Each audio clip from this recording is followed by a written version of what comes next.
Take a ride on Tony the Pony. Take a ride on Tony the Pony. Please take a ride on Tony the Pony with Mr. Pineapple. Oh yeah, it's Mr. Pineapple's Wonder Hour.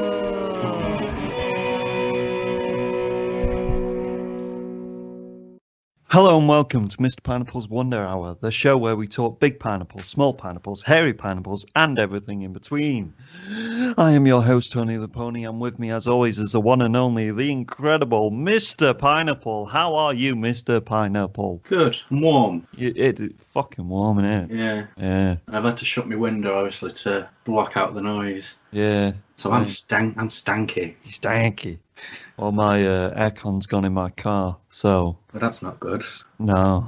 Half an hour journey to Sheffield was not fun. With a child like, dying! We've all been there. Shut up and hold your Yoshi toy, you child. Yoshi is in the green guy? Yeah. Or is it some dinosaur. kind of weird Nah. Japanese cartoon thing that's on Netflix that the kids are all into these days? No. It's the Mario character. But she does have some Pocoyo toys. Nice. She has that stupid Peppa Pig. Yeah. That angered me, that. Yeah. Too much. Well, today's episode is all about Marvel again. It is our, fourth episode of Marvel? 3? 4? 4. 4? Let's have a 4. look. I think it's 4. Yeah, 4. Fourth episode of the Marvel Chronicle Poopie Doo, Floopy Doo, Stick Your Nipples in Your Eyes series. Damn right. Today we'll be looking at Captain America 2. The Winter Soldier, Guardians of the Galaxy, and Guardians of the Galaxy Volume 2. But before we get to that, young pineheads, we're going to have a hairy pineapple. And you have just told me you do not have a hairy pineapple for us this week. It's been a busy week. It has. It's been a silly, stupidly busy week. What with me platinuming Assassin's Creed Odyssey before Tsushima arrived. Yeah. And then it didn't arrive on the right day. No, it did not. I mean, I'm getting it today. Because my brother bought it for me and made them both come to his house for some reason. What an idiot. I know. And I said I'd complete Last of Us 2, Part Last of Us 2 before it came out, but I didn't. Seems like I'm only halfway through the game. To be fair, I said I weren't going to start playing this game for like a month because Assassin's Creed Odyssey kind of took it out of me. Yeah. And that went straight out the window, that idea. Well, the front cover looks very beautiful, doesn't it? Yeah. Did it draw you in? Yeah. I was like, I can catch up on some TV that I've missed. I can work on the script that I've got going. That's just on the floor. He's like, fuck this. Goes to the Tsushima time. But let's think of an off-the-cuff hairy pineapple, shall we? Let's do it. What haven't we done in a while? Don't know, mate. Let's talk about films. What kind of films? You know that one guy, Jackie Chan. Oh, yeah. He's a guy we never mention. No. Well, I did get the Iron Mask, actually, finally, the other day, which we reviewed way back when. Not reviewed, we reviewed the trailer, I should say. Yeah, reviewed the trailer, yeah. Way back when, with Jackie Chan and Arnie and the dragons, and Charles Dance is in it. Yeah, was he in the trailer? Not that I'm aware. Is he the dragon? Hopefully. Does he do the voice of a dragon? Because that'd be fucking... Ooh, I'm a dragon in a cave. If there's not a cave in it, I'm gonna be upset. We'll have to fit that into our schedule soon. I think we've got some blank episodes coming up. Yeah, we've got the next sort of 4 planned, I believe. Yeah. I had something in my brain and it's just gone. Oh, I'm getting gone old. brain. What was I gonna fucking discuss? Let me just give we've been doing a lot of zombie stuff recently. Yep. So I thought I'll maybe do a cheeky, off the top of my head right now, top 5 zombie films. Oh, very nice. Now, this list is subject to change when I remember more films. Yep. But let's go for it. Now to think of zombie films. Well, I'm going to start us off with 1985's Day of the Dead. Yeah. Wonderful, wonderful George A. Romero zombie flick set in a sort of army base type thing. It's got some great characters in. It's very claustrophobic. You should watch it. It's magnifique. Magnifique. Yeah, that's French for horse restaurant. Oh. Number 4. Dun dun dun. Shaun of the Dead. I was literally going to say Shaun of the Dead. Well, it's sort of, the go-to horror comedy film, in it really. Yeah. It's really funny. It's got some nice gore effects in it. I like it when Peter Serafinowicz gets killed. Yeah. I'm always sad when he has to kill his mum. It's got Bill Nye in, and he's old as fuck Jag. That's his pride and joy. Weird arthritis hands. It's good. Would recommend. Yeah. Yeah. What's number 3 then? That's a very good question. I Am Legend. No. They're like vampires, aren't they? I don't know. Can't remember. Well, number 3 is the very, very much overlooked film Dance of the Dead from 2004. Oh, is it a musical? No, but it is set at a high school prom in America. Very nice. It's deliciously funny. Oh. Highest recommendation for anyone who's never seen that film before. Number 2. It's Dawn of the Dead. Oh, shit. The original, of course. Oh, yeah. Not the god-awful 1 out of 7, 3 out of 7 in my case. Remake. But yes, the original. We discussed it in great detail last episode, I want to say. And it's wonderful stuff. Yeah. Oh, yeah, I did say that I changed my horror protagonist. I forgot to do it in that episode. Peter and... what's his fucking name now? Roger, 1 and 2 for me, because they're just amazing. So that just pushes everyone down. That's a big shout. Henry Rollins, poor lad, at number 3. I know. What's he gonna do with his life now? But number 1, right? It would be Evil Dead 2, but there's always contention when you bring it up because it's supernatural stuff. But I'm like, bitch, please, dead people come back to life via the supernatural means. That's a zombie in my book. Aren't zombies supernatural anyway? Yeah, but it's a whole thing. I've argued with many old people about it. So I'm not going to pick it, even though it is the greatest horror film of all time. You're going to pick Resident Evil? Extinction, yeah. No, I'm going to pick Train to Busan. Oh, very nice. It's just a wonderful, wonderful, thrilling zombie film. Mm-hmm. Does it thrill you? Yeah, it's amazing. I'd recommend it to anyone. South Korean cinema, there's some banging shit out there. Softcore porn? Yeah. In many ways. That's just the top of my head. Very unplanned. All 5 are great films, if I say so myself. But there's many other awesome zombie films out there that I haven't mentioned. Zombieland, yeah. It's alright. I like Zombieland. Resident Evil. I love Resident Evil 3. I like Apocalypse. That too. Yeah. World War Z. I saw that in the pictures. It's alright. It's an alright one, isn't it? Evil Dead 3. It counts. It counts. Yeah. I'm sure there's other zombies. Well, there's Night of the Living Dead, of course. Diary of the Dead. The remake of Night of the Living Dead from 1990 is really good as well. Yeah. Which is directed by Tom Savini, who did all the effects in Dawn. Oh. Has it got good effects then? Yeah, it's great. Nice. It's weird though, because the original's in black and white and this one's in colour, so I'm like, oh. Because, 1990 and all that. They had colour in that day and age. Yeah. But no, there's a lot of great zombie films out there. The Italians were big into making them in the late 70s, early 80s as well. If you're so inclined to watch some Italian shit. Very nice. Well, yeah, that's our Hairy Pineapple done then. Shit one, weren't it? It's off the cuff, mate, because we're both very busy and just this podcast quality is going down a bit, but it'll pick itself back up. It will. It won't. On to the small pineapples, I guess. Let's talk trailers, boy. Trailers. New Mutants has got a Comic Con trailer. Ooh, it's coming out, apparently. No. It looked like a film, didn't it? That's about all we can say. There's nothing new in it, is there? It just looks super old now because it's been shelved for fucking years. Yeah. Just scrub it from history and be done with it. It's going to be at Comic Con, mate, and we're going to have to talk about it. We'll do an episode on it. Because there's fuck all else there. Yeah, I know. Everything's gone, hasn't it? Yeah, it looks horror-y. I like a good horror film. Next trailer. Going with the superhuman superpower motherfuckers. We got Project Power. Yes, this is Netflix's latest big offering. Didn't like it. Didn't like the look of it. It looks a bit shit, doesn't it? Yeah. So essentially, in this world that the characters live in, there's pills that you can take that unleash some kind of superpowers inside you for 5 minutes at a time.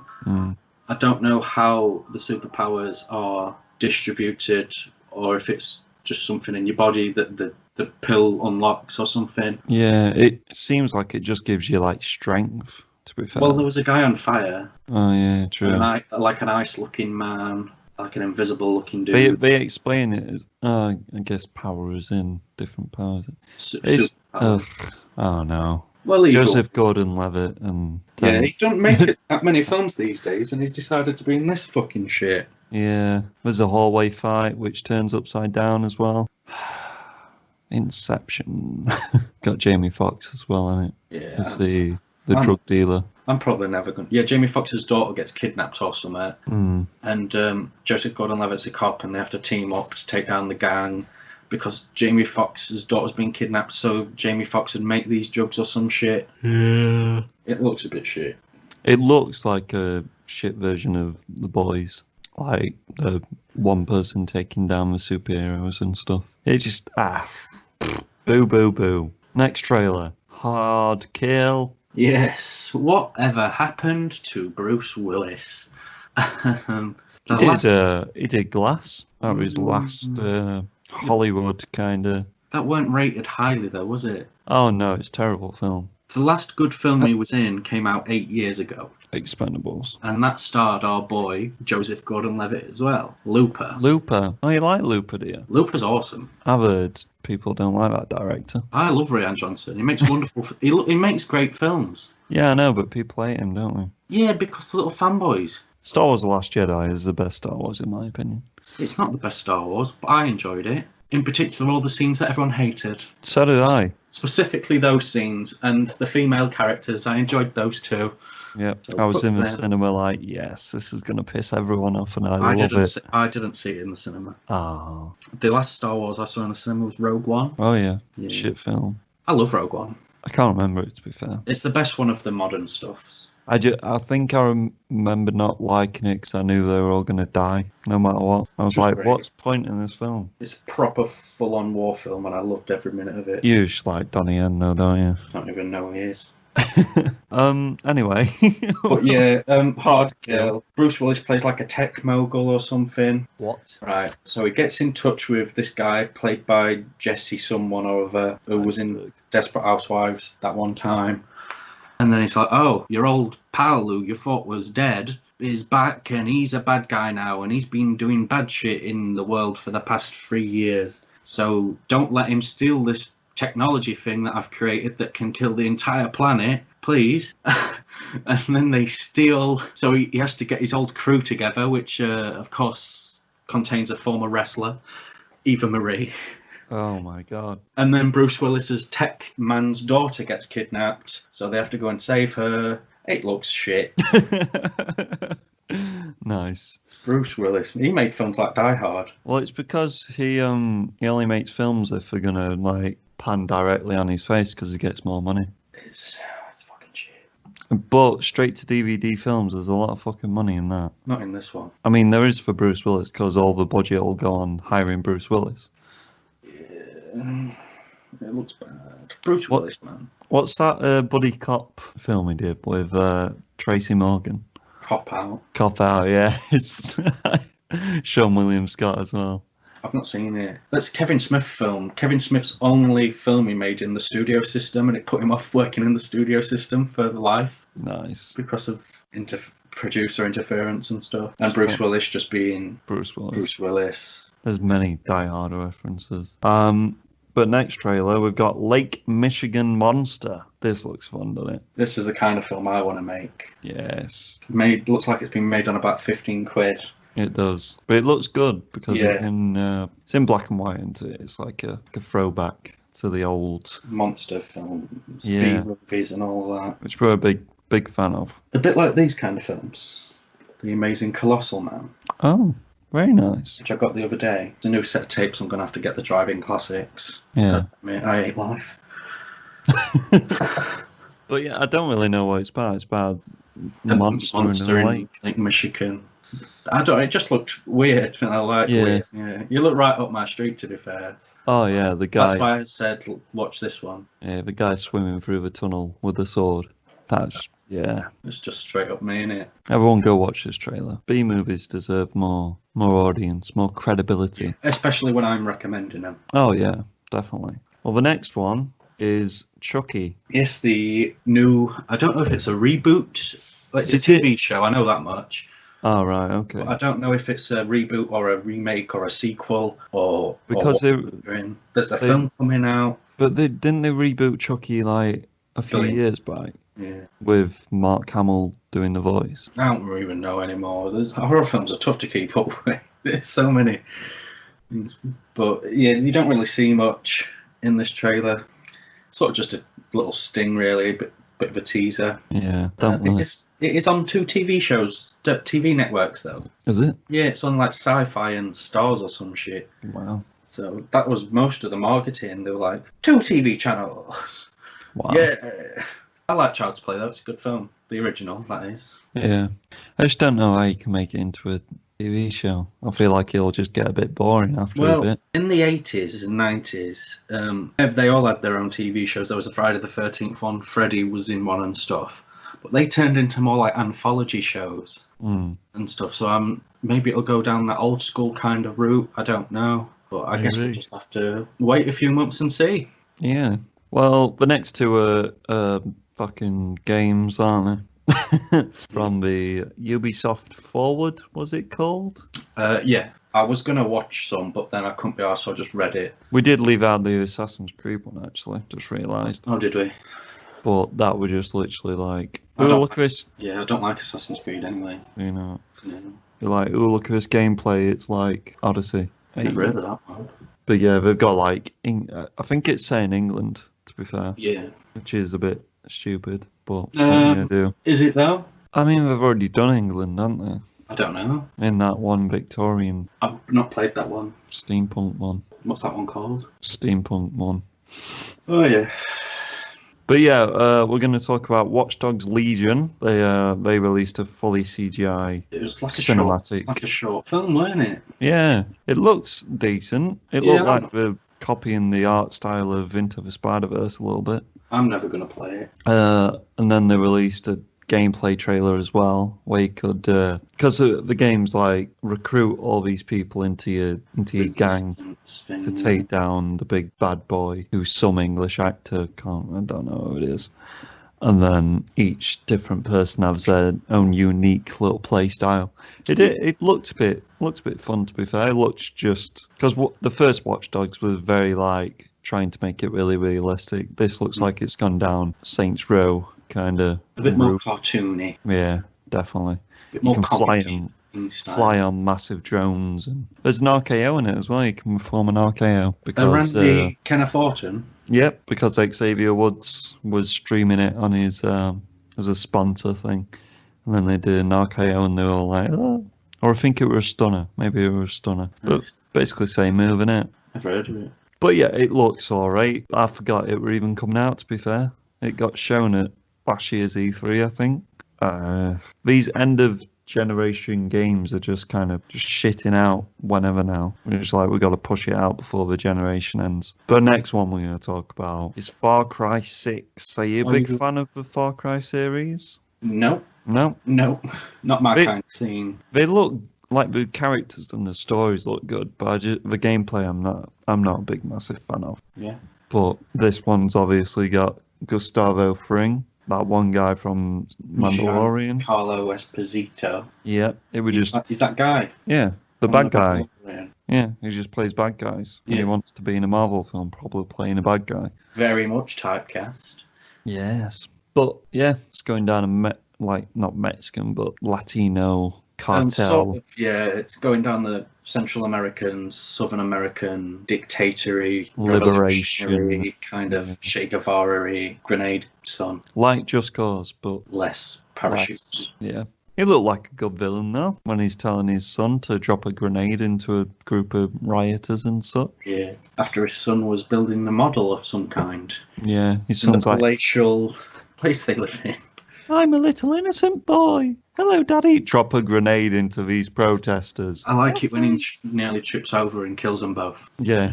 There's a lot of time for that. But yeah, they've done good just introducing the villain, because that's all them games are now. Mm.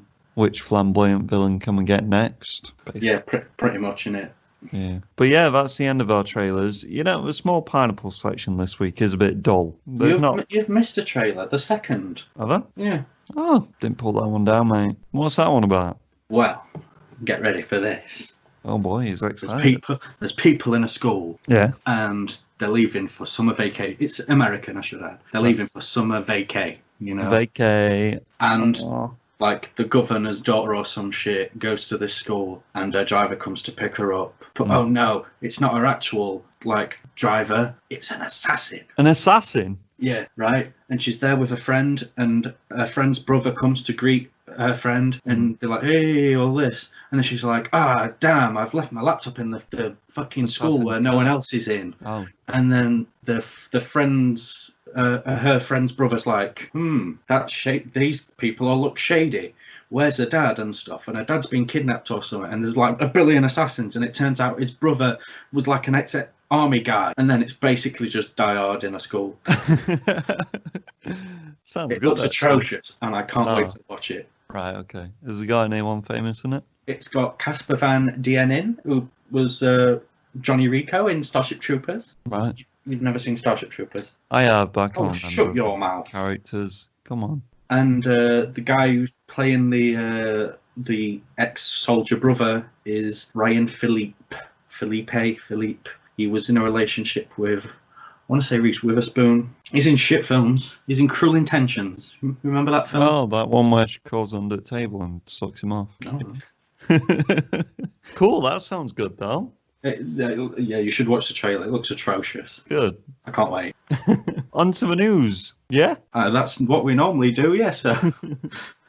These are just in random order, so I'm going to pick what I think's the biggest news, and that is... We've not really had a chance to plan this episode. Nah, I had family things. We forgot to do it on Friday. Yeah, that was an interesting day. Biggest news probably on here is a new animated Star Wars series. Oh, what's that? It's Bubble Burst Rockstar.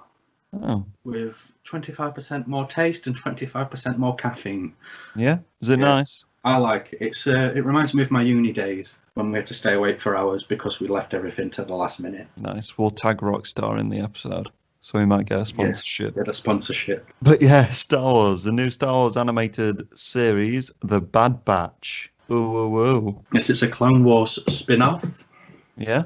About the Bad Batch. The Bad Batch, a group of people in the Clone Wars. They are a group of clones who have sort of defects. And their arc in they're in the very last season of Clone Wars. That showed on Disney Plus. They're in like a 4-episode arc. It's a really good arc, actually. They're good characters. But I'm not a big fan of the clones myself because they bore me. Right. I'm not a big fan of the era, but I imagine this will be set after Order 66. Order 66.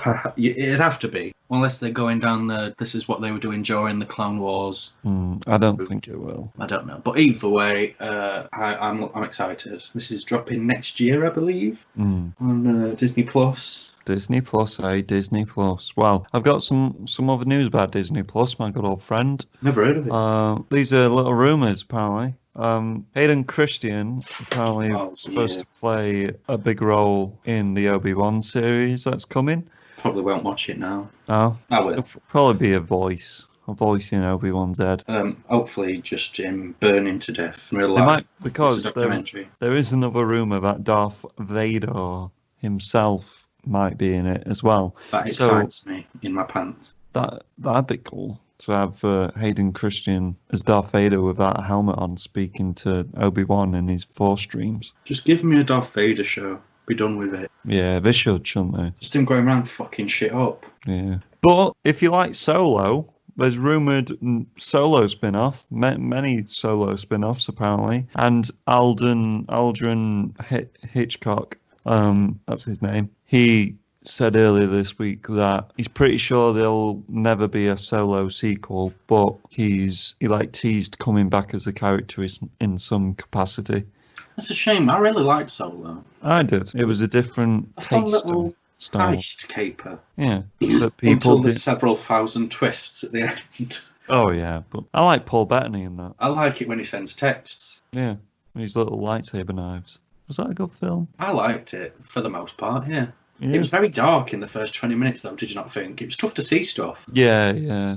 I wonder what them two guys would have done with it. Do you mean the really great directors that got fired because Disney didn't have, them under their thumb? Yeah. I mean, those guys. Miller. Good old Lord and Miller, eh? Those people who've made wildly successful TV shows and films. Yeah, just them two guys. Yeah. Fucking Disney. Yeah.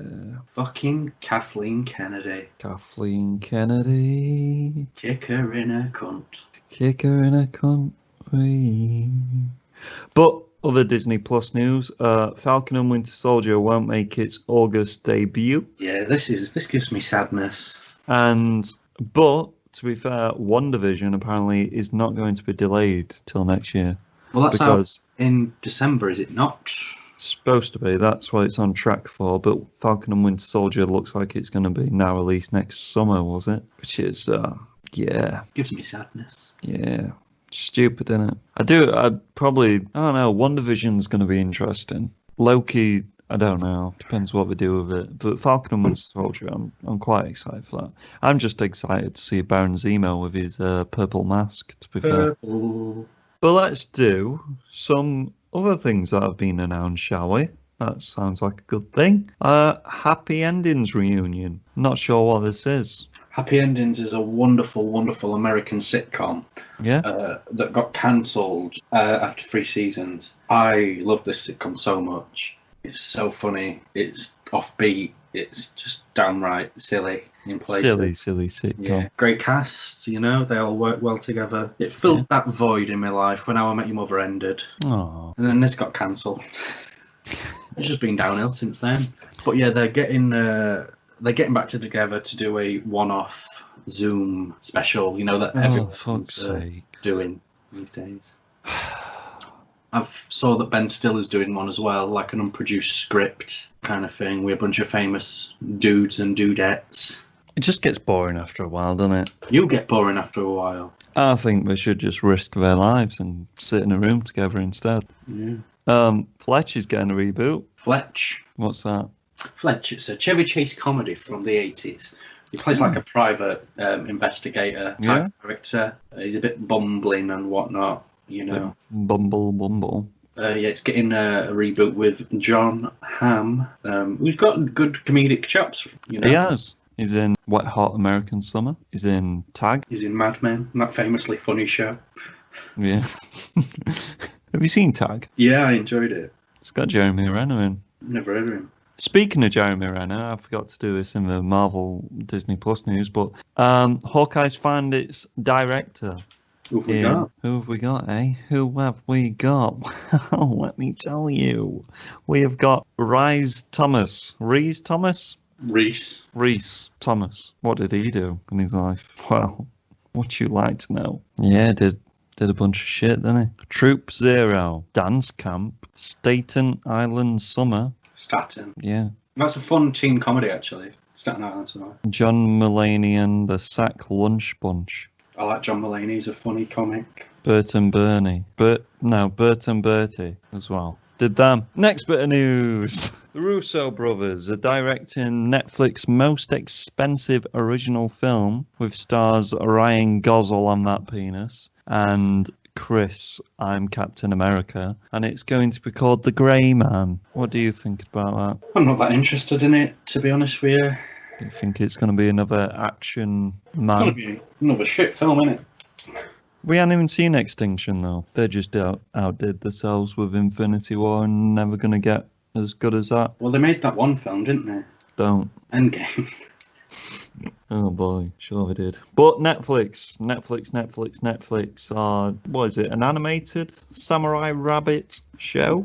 Yeah, based on the thing. That game that you're playing. Ghost of Tsushima. Tsushima. Yeah, I forgot the name of it. Inspired by Ghost of... Wow. Is it an original story then? It's a comic book from the ages ago. Is it? Yeah. Oh, Samurai Rabbit though. It looks cool, doesn't it? It's a rabbit on a dragon with a samurai sword. Based on me. Based on you? Yeah. Are you a rabbit? Yeah. Cool. Well, talking about comics, let's talk about a few comics, shall we? There's a new TMNT comic coming out. Oh, is there? Yes. And there's only one turtle in it. Which one? We don't know yet because all the other turtles are dead. Wow. Too much pizza. Probably. And the big reveal is obviously which turtle is it who's alive. Is it Raphael? I think it should be Michelangelo. Break down his character, change him a bit. All his friends have died beside him, and now he's a depressed turtle who can't say Splinter. He's not a turtle, though, is he? In spirit. I feel like if it's Leonardo, that'll just be too obvious, too boring, you know? It should be the female turtle in the film. Oh, Jesus. That first film's all right. I like them. Remind me of my childhood. Yeah. Got the soundtrack there. Oh, nice. Is it by that dead guy? But other comic news, Keanu Reeves. Yes. Creating his own comic, innit? Keanu Reeves. Keanu Reeves. He's in films where he kills people. He's writing his own comic book called Berserk, but it's spelled weirdly. Berkrkr, because he's an edgy man. Berserker would that be then, if there's an R in the end? Oh yeah, Berserker, yeah. Yeah.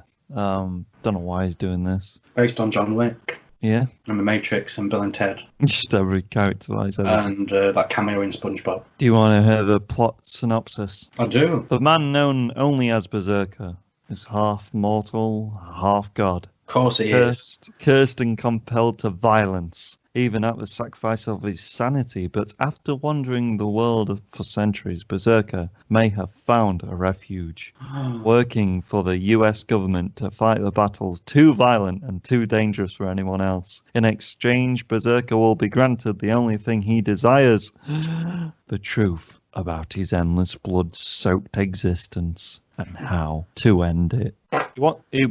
He wants to kill himself. That's so basically, it's Hugh Jackman. I mean, what? It's Keanu Reeves wanting to do a comic about Wolverine. But do you not find it funny that people work their whole lives to get comics made and stuff? And then a celebrity comes along all the time and they're just like, yeah, mate, you can have it. You can have this generic plot. That sounds like any other comic you can pick up on a shelf. CM Punk's done it, you know. Keanu, Gerard Way. Yeah, the guy from fucking that band. Bloody Kevin Smith. And it's just like, come on, guys. Bet Nicolas Cage has done it. Yeah, Nicolas Cage is just a Superman fanboy, isn't he? Yeah. Fucking famous people, eh? I like it when Nicolas Cage went bankrupt. And then he blamed his financial advisor for telling him to buy multiple T-Rex skulls and castles and stuff. Oh, cocaine's a wonderful drug, Nick, isn't it? The last bit of comic news is Batman got a new revamped look. Who cares about Batman? It looks sparkly and blue. I don't care about Batman. It looks like someone's made his armor out of ice. Ice Batman. Bat Iceman. Iceman. Ah. And Robin. God, this news section is atrocious, isn't it? I'm just the energy's just not there today. It's not, is it? Maybe it will be when I say Uncharted has officially started filming. No. Tom Holland posted a picture of his No. Hollywood chair. No. Next news. No. There's a new Tom and Jerry. I do enjoy Tom and Jerry. They released a little promo picture. TV show. TV show. Is it going to be full of blackface like the old ones? Probably not. Damn it. They look exactly the same. What's crazy is we all watch that as kids and it's hyper violent. Oh, yeah. Do you think they'll take away the gun violence as well? I think they'll take away all of it. It'll just be... It's just them two living in harmony, having a good time. Probably will, you know. Get rid of my blackface. I'll put your blackface on my blackface. Do you like James Bond? Bond? I'm a fan. Depending on the film. No Time to Die. Never heard of it. It's been delayed till maybe... Again? Maybe next summer. Jesus Christ, Tobin's not going to get on this show, is he? He's not, no. Should we do some dead people? I mean, it's the only logical step. Yeah. Kelly Preston. Who's that? Kelly Preston, Scientology. She was John Travolta's former wife. Former in that she's now dead. Dead. She was also in films and such. Films such as Twins, the wonderful the Arnie and Danny DeVito comedy flick. Nice. Jerry Maguire, the wonderful Tom Cruise Scientologist, is comedy flick, directed by Cameron Crowe, which won Cuba Gooding Jr. his Oscar. Oh. And she was in a wonderful, trio of John Travolta films. Her husband. Oh, that's weird. The Experts, the science fiction film based around Scientology, Battlefield Earth, and the wonderful film Gotti, which won all the awards. She might be the reason that John Travolta's career goes downhill. Maybe. Oh, she's in Old Dogs as well. Oh, jeez. The Cat in the Hat. The Cat in the Hat. The Mike Myers one. Yeah. Oof. But anyway, she used to be attractive, and then she died. What did she die of? Have you already said? Breast cancer. Oh. She was diagnosed with it 2 years ago, but her diagnosis had been kept quiet and not widely publicised. Do you want to know who probably did that? The Scientologists, because they're evil. They probably didn't let her have any chemo. All I'm saying is Scientologists scare me a bit. They're funny, I had a dream about Scientologists chasing me once at a theme park. And they had this helicopter there trying to get me, and then I blew it up with a rocket launcher. Nice. While all these families were just around at this theme park. Yeah, so fuck her, she's dead, Scientologist bitch. Grant Imahara. Yes, he was sort of an electrical engineer and roboticist. He made robots. Roboticist and television host. He was on like Mythbusters and such. Oh. He designed and built the robots and stuff. A good friend of mine got into building robots and stuff due to him. She's been on like Robot Wars and shit. Oh shit. Yeah. Did she create Shredder? No. The Teenage Mutant Ninja Turtles bad guy? No, she didn't. No. No. But yeah, and he worked on visual effects and stuff in many films as well, like Star Wars and Jurassic Park and The Matrix and stuff. But yeah, he was in over 200 episodes of Mythbusters. And he died of a brain aneurysm at age 49. No age. I should say Kelly Preston was 57. What about Paula Tilbruck? Paula Tilbruck. She's the greatest death in history. Don't think she is. To many people, she will be most famous for starring in Emmerdale. Is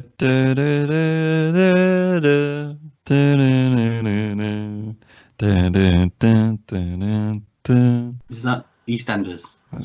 Yeah, one of them.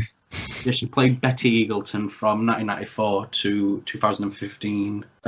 She retired in 2015. So 5 years ago at aged 85. And she appeared in many other British shows over the years, Blast of the Summer Wine, Brookside, etc., etc. A few episodes of Play for Today, which was I don't know if you're big into Play for Today. No, hate it. An actor and theatre guy and stuff.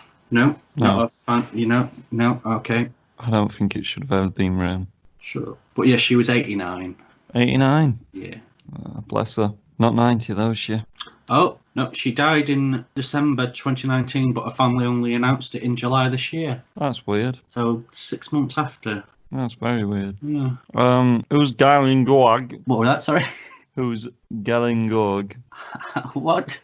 I don't know how you say the name. How's it spelled? Galyn. Galyn. Yeah. Gorg. G-O-G-R-G. I may have wrote it down completely wrong as well.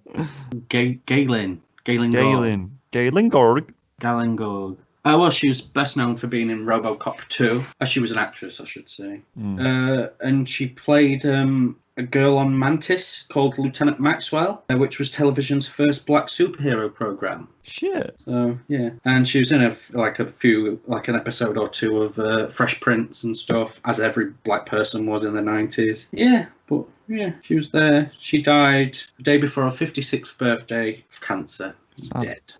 And the last one, Dead. the last one is Naya Rivera, Yes. which we spoke about last week. Discussed last week. Yes, she of course was in the lake with her son, and it looked like she was caught, much like the Shad Gaspard thing we talked about a few weeks back. Yeah. But instead of the ocean, it was a lake. Very similar circumstances, but she used all of her energy to save her son, and then was dragged away, sadly. Yeah, it's not good stuff. Nope. Very sad. Rest in peace. And I guess that brings us to the end of the small Pinheads. What a way to end it. Yeah. Yeah, she was 33, I believe. 34, 35. That's like near your age. God, I'm old. Stay away from lakes. Don't go That's outside all right, anyway, don't you? mate. Dangerous. Yeah, don't.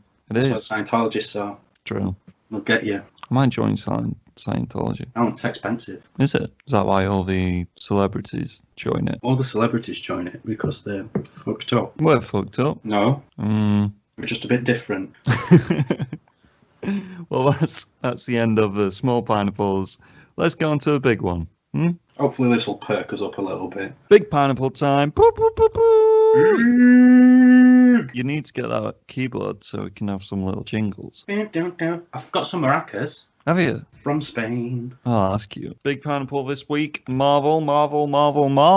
Captain America, Winter Soldier, Guardians of the Galaxy, and Guardians of the Galaxy Volume 2. We'll start with Captain America, Winter Soldier, obviously. Shall we get some cheeky stats? I love the stats. Do you? Yeah, Do you look forward to the stats? I do. It's my favourite part of the week. Yeah? Of every week. No, just every 3 weeks. It's the highlight of the month. Nice. 7.7 out of 10 on IMDb. 90%. Winter Soldier. Jeez. 90% on Rotten Tomatoes. 70% on Metacritic. These people. Yep. Release date 26th of March 2014. Directors The Russos. Boo. Budget $170 million US. That's less than Marvel. That's a big budget. Yeah, I know, but for Marvel films. Box office 714 million. It's not great, is it? It's more than number one. Yeah. It's like double number one. True. So that's great. Yeah. So shut But up. well. But as always, we're going to do pros, cons, rating out 7, and we don't need to do a plot. It's Captain America 2, innit? Captain America 2. If you liked Captain America 1, good for you. Captain America 2, who wants to go first? I'll let you go first. Oh yeah. Well, first pro I have got is On Your Left works in this film. Fuck Endgame. Yeah, the first thing I wrote down was On Your Left. I really like the relationship between Sam and Steve in this. Sam being Falcon, obviously. Sam Wilson, for those who want his full name. Yeah, Cap's got a nice little list of things he needs to catch up on. I like that little. I like it changed with every territory as well. So for the UK release, it had like Sean Connery and James Bond and stuff on. Like in Australia, it'd have different things. In Japan, it'd have different things. Oh, that's cool. For the territory, yeah. So that's pretty cool. They're laying groundwork for Black Widow and Falcon romance because he does a little flirty flu with Black Widow. There is a little flirt in the vehicle. That which obviously is coming to pick up Cap. Because when I watched it it's Infinity War, isn't it? When they've got a little flirty flu in that as well. I can't remember. When they come into the meeting room and Bruce Banner's there, and then she's like, "Oh, Bruce, what the fuck?" When she looks back at Falcon, and then Falcon's like a little bit awkward about it. Obviously, because it's Russo's doing it, they did that again. But first time I watched that, I was like, why is Falcon and Black Widow fucking each other? What's going on here? But, Avengers 2 changed the dynamic. Yeah. Jet camera angles. Yeah, some nice jet camera angles, apparently. I watched this film about 2 weeks ago, so some of these notes are going to be a bit, everything about the first action piece, the fight between the Russian UFC man and Captain America. He's not Russian. He's somewhat East Midlands. He's French. Is he? Georges St. Pierre. He's like French Canadian. Some shit. Oh. He's a cheating bastard. I know that much. He did my boy BJ Penn out of the title. Oh. I was a fan of UFC before it went big. But it is good action scene, isn't it? Fucking that fight choreography. Choreography. Yeah. It looks like an action fighting game with the 2D effect. Fight! Nick Fury's granddad story. Nice little background on Nick Fury. Sam Jackson's granddad actually was an elevator man. Was he? Yeah. Oh, that's cute. But I'm not sure if he did, get mugged and he had a pistol in his bag of change or whatever. Maybe. I put all the helicarriers. Yeah. I was like, Mr. Pineapple likes helicarriers. He's gonna cream over this. I crammed big time. Peggy's back. Peggy's back. Our girl Peggy's back, but she's got dementia, and it's sad. It's very sad, but that's a pro because it tugs on your penis strings, doesn't it? It did on mine. Everyone watch Agent Carter. It's all your fault, guys, that we don't have season 3 of Agent Carter because you didn't watch it. I didn't watch it. Fuck you. It had Howard Stark and Don't know who that is. Dominic Cooper, your favourite actor. Never heard. There's a Star Wars-esque meeting with the holograms around the council table. Council. Like that, because it was more high tech than the Avengers one, which were a lot more comic-y, which I weren't a massive fan of. But Falcon is a nice guy. He's very trusting of Captain America, isn't he? I guess you have to be. If you knew he were. Yeah, I want to see Cap in the UFC. Yeah, become a prize fighter, man. Yeah, because he says like, what else would he do? No, like, fucking UFC, mate. Get over there. A face model and a body model. Yeah, and a bum model. Endgame. Glove box minigun. Nick Fury is a badass. He gets some good action bits in this. I mean, there is a few things wrong with that scene as well, don't get me wrong. But Winter Soldier's intro into the film, so fucking badass, isn't he? Yeah. He's just probably the coolest looking person. He's pretty cool looking. When he throws the little electronic magnetic mine onto the car and he just flips and he just stands to the side with his fucking whack off gun. I was like, you can't get any cooler, really, can you? Arm. Metal arm and black little ninja mask. I was like, I say he's just done it. I'd suck his metal dick. Put smooth cap when the woman's like trying to flirt with him outside his apartment and he's being a bit of a fucking retard. And I liked how he broke into his own apartment. That was cool. Yeah. It just feels like a different. It doesn't feel like any other MCU film to me. Like, it's not that generic, and I like that. It's like a spy espionage film. Just wait till you see what I have to say about it. I've just put, I love this film. And I put, she's S.H.I.E.L.D. Agent 13, I'm assuming you're referring to. Yeah. Emily Van Camp, who was in everything at one point in 2014 and then just disappeared. Yeah, it's probably after he kissed her. She was that taken aback by the kiss that she died on set. Wow. I'd be. My heart's a flutter thinking about it. That fucking jump though, fuck me, parkour is is cool in this film. There's a lot of parkour. Do you want to know where parkour is not cool in? Incredible Hulk, when the Hulk's doing it at the end of the film.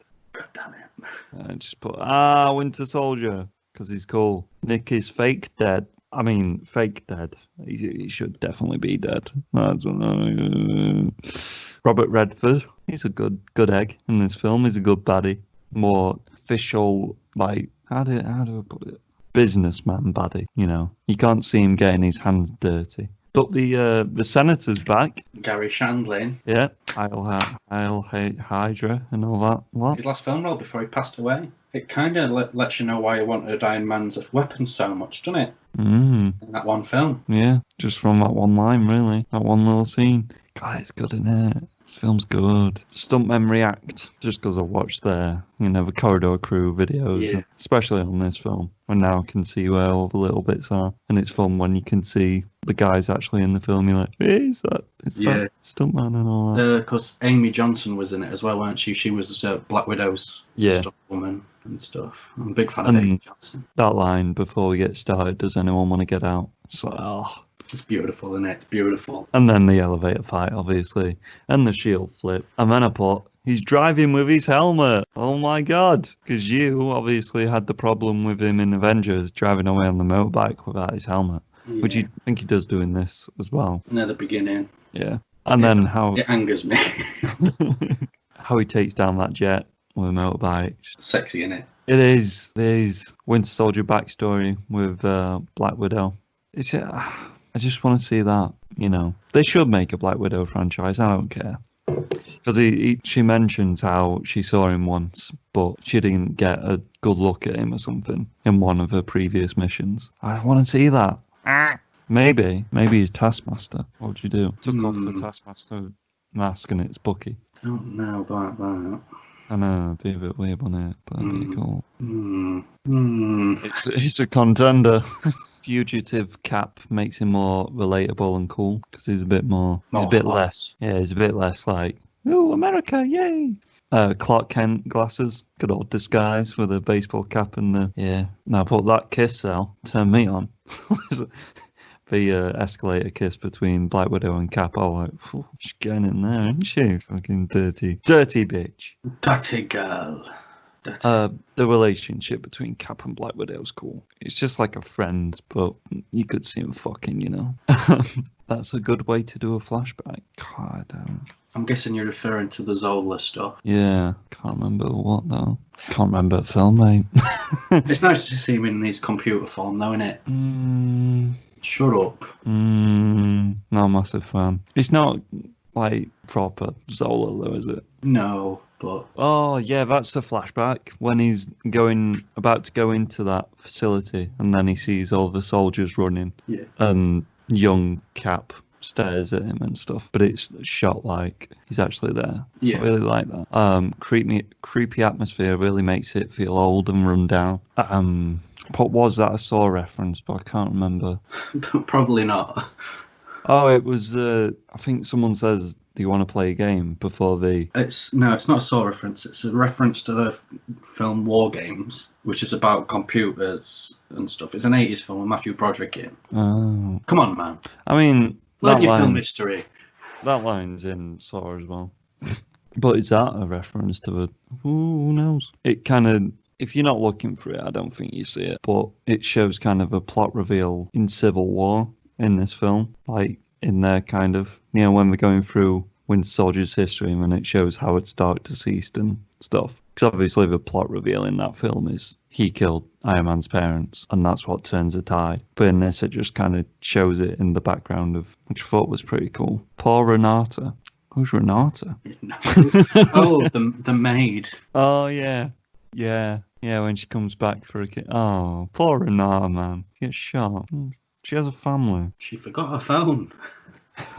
I really like the interrogation scene as well, with when they basically wipe Bucky's memory again. I'm like, you fucking cunt. Stephen Strange reference. Most of the start of the highway scene is real. Learned that from Corridor Crew's video. And that whole scene's just really cool. Falcon kick, blocking bullets with shield, just Winter Soldier with a shield, the knife fight. Oh, man. Maria Hill's in this film. There's a Russo cameo. I guess that's a pro. And then more Winter Soldier backstory. It's just good, man. Just good. And then Cap goes against Fury, which is good. And then I put, God, the Avengers costume was so shit. Captain America does a really good speech. What do you think about Crossbones in this film? Good old Frank. He's alright, I guess. He's an alright sub-villain, isn't he? Yeah. And he fits the film pretty well. I don't think we did him justice in Civil War. Black Widow. When Black Widow's like, I'm ready for the world to see me. Just like, oh, man.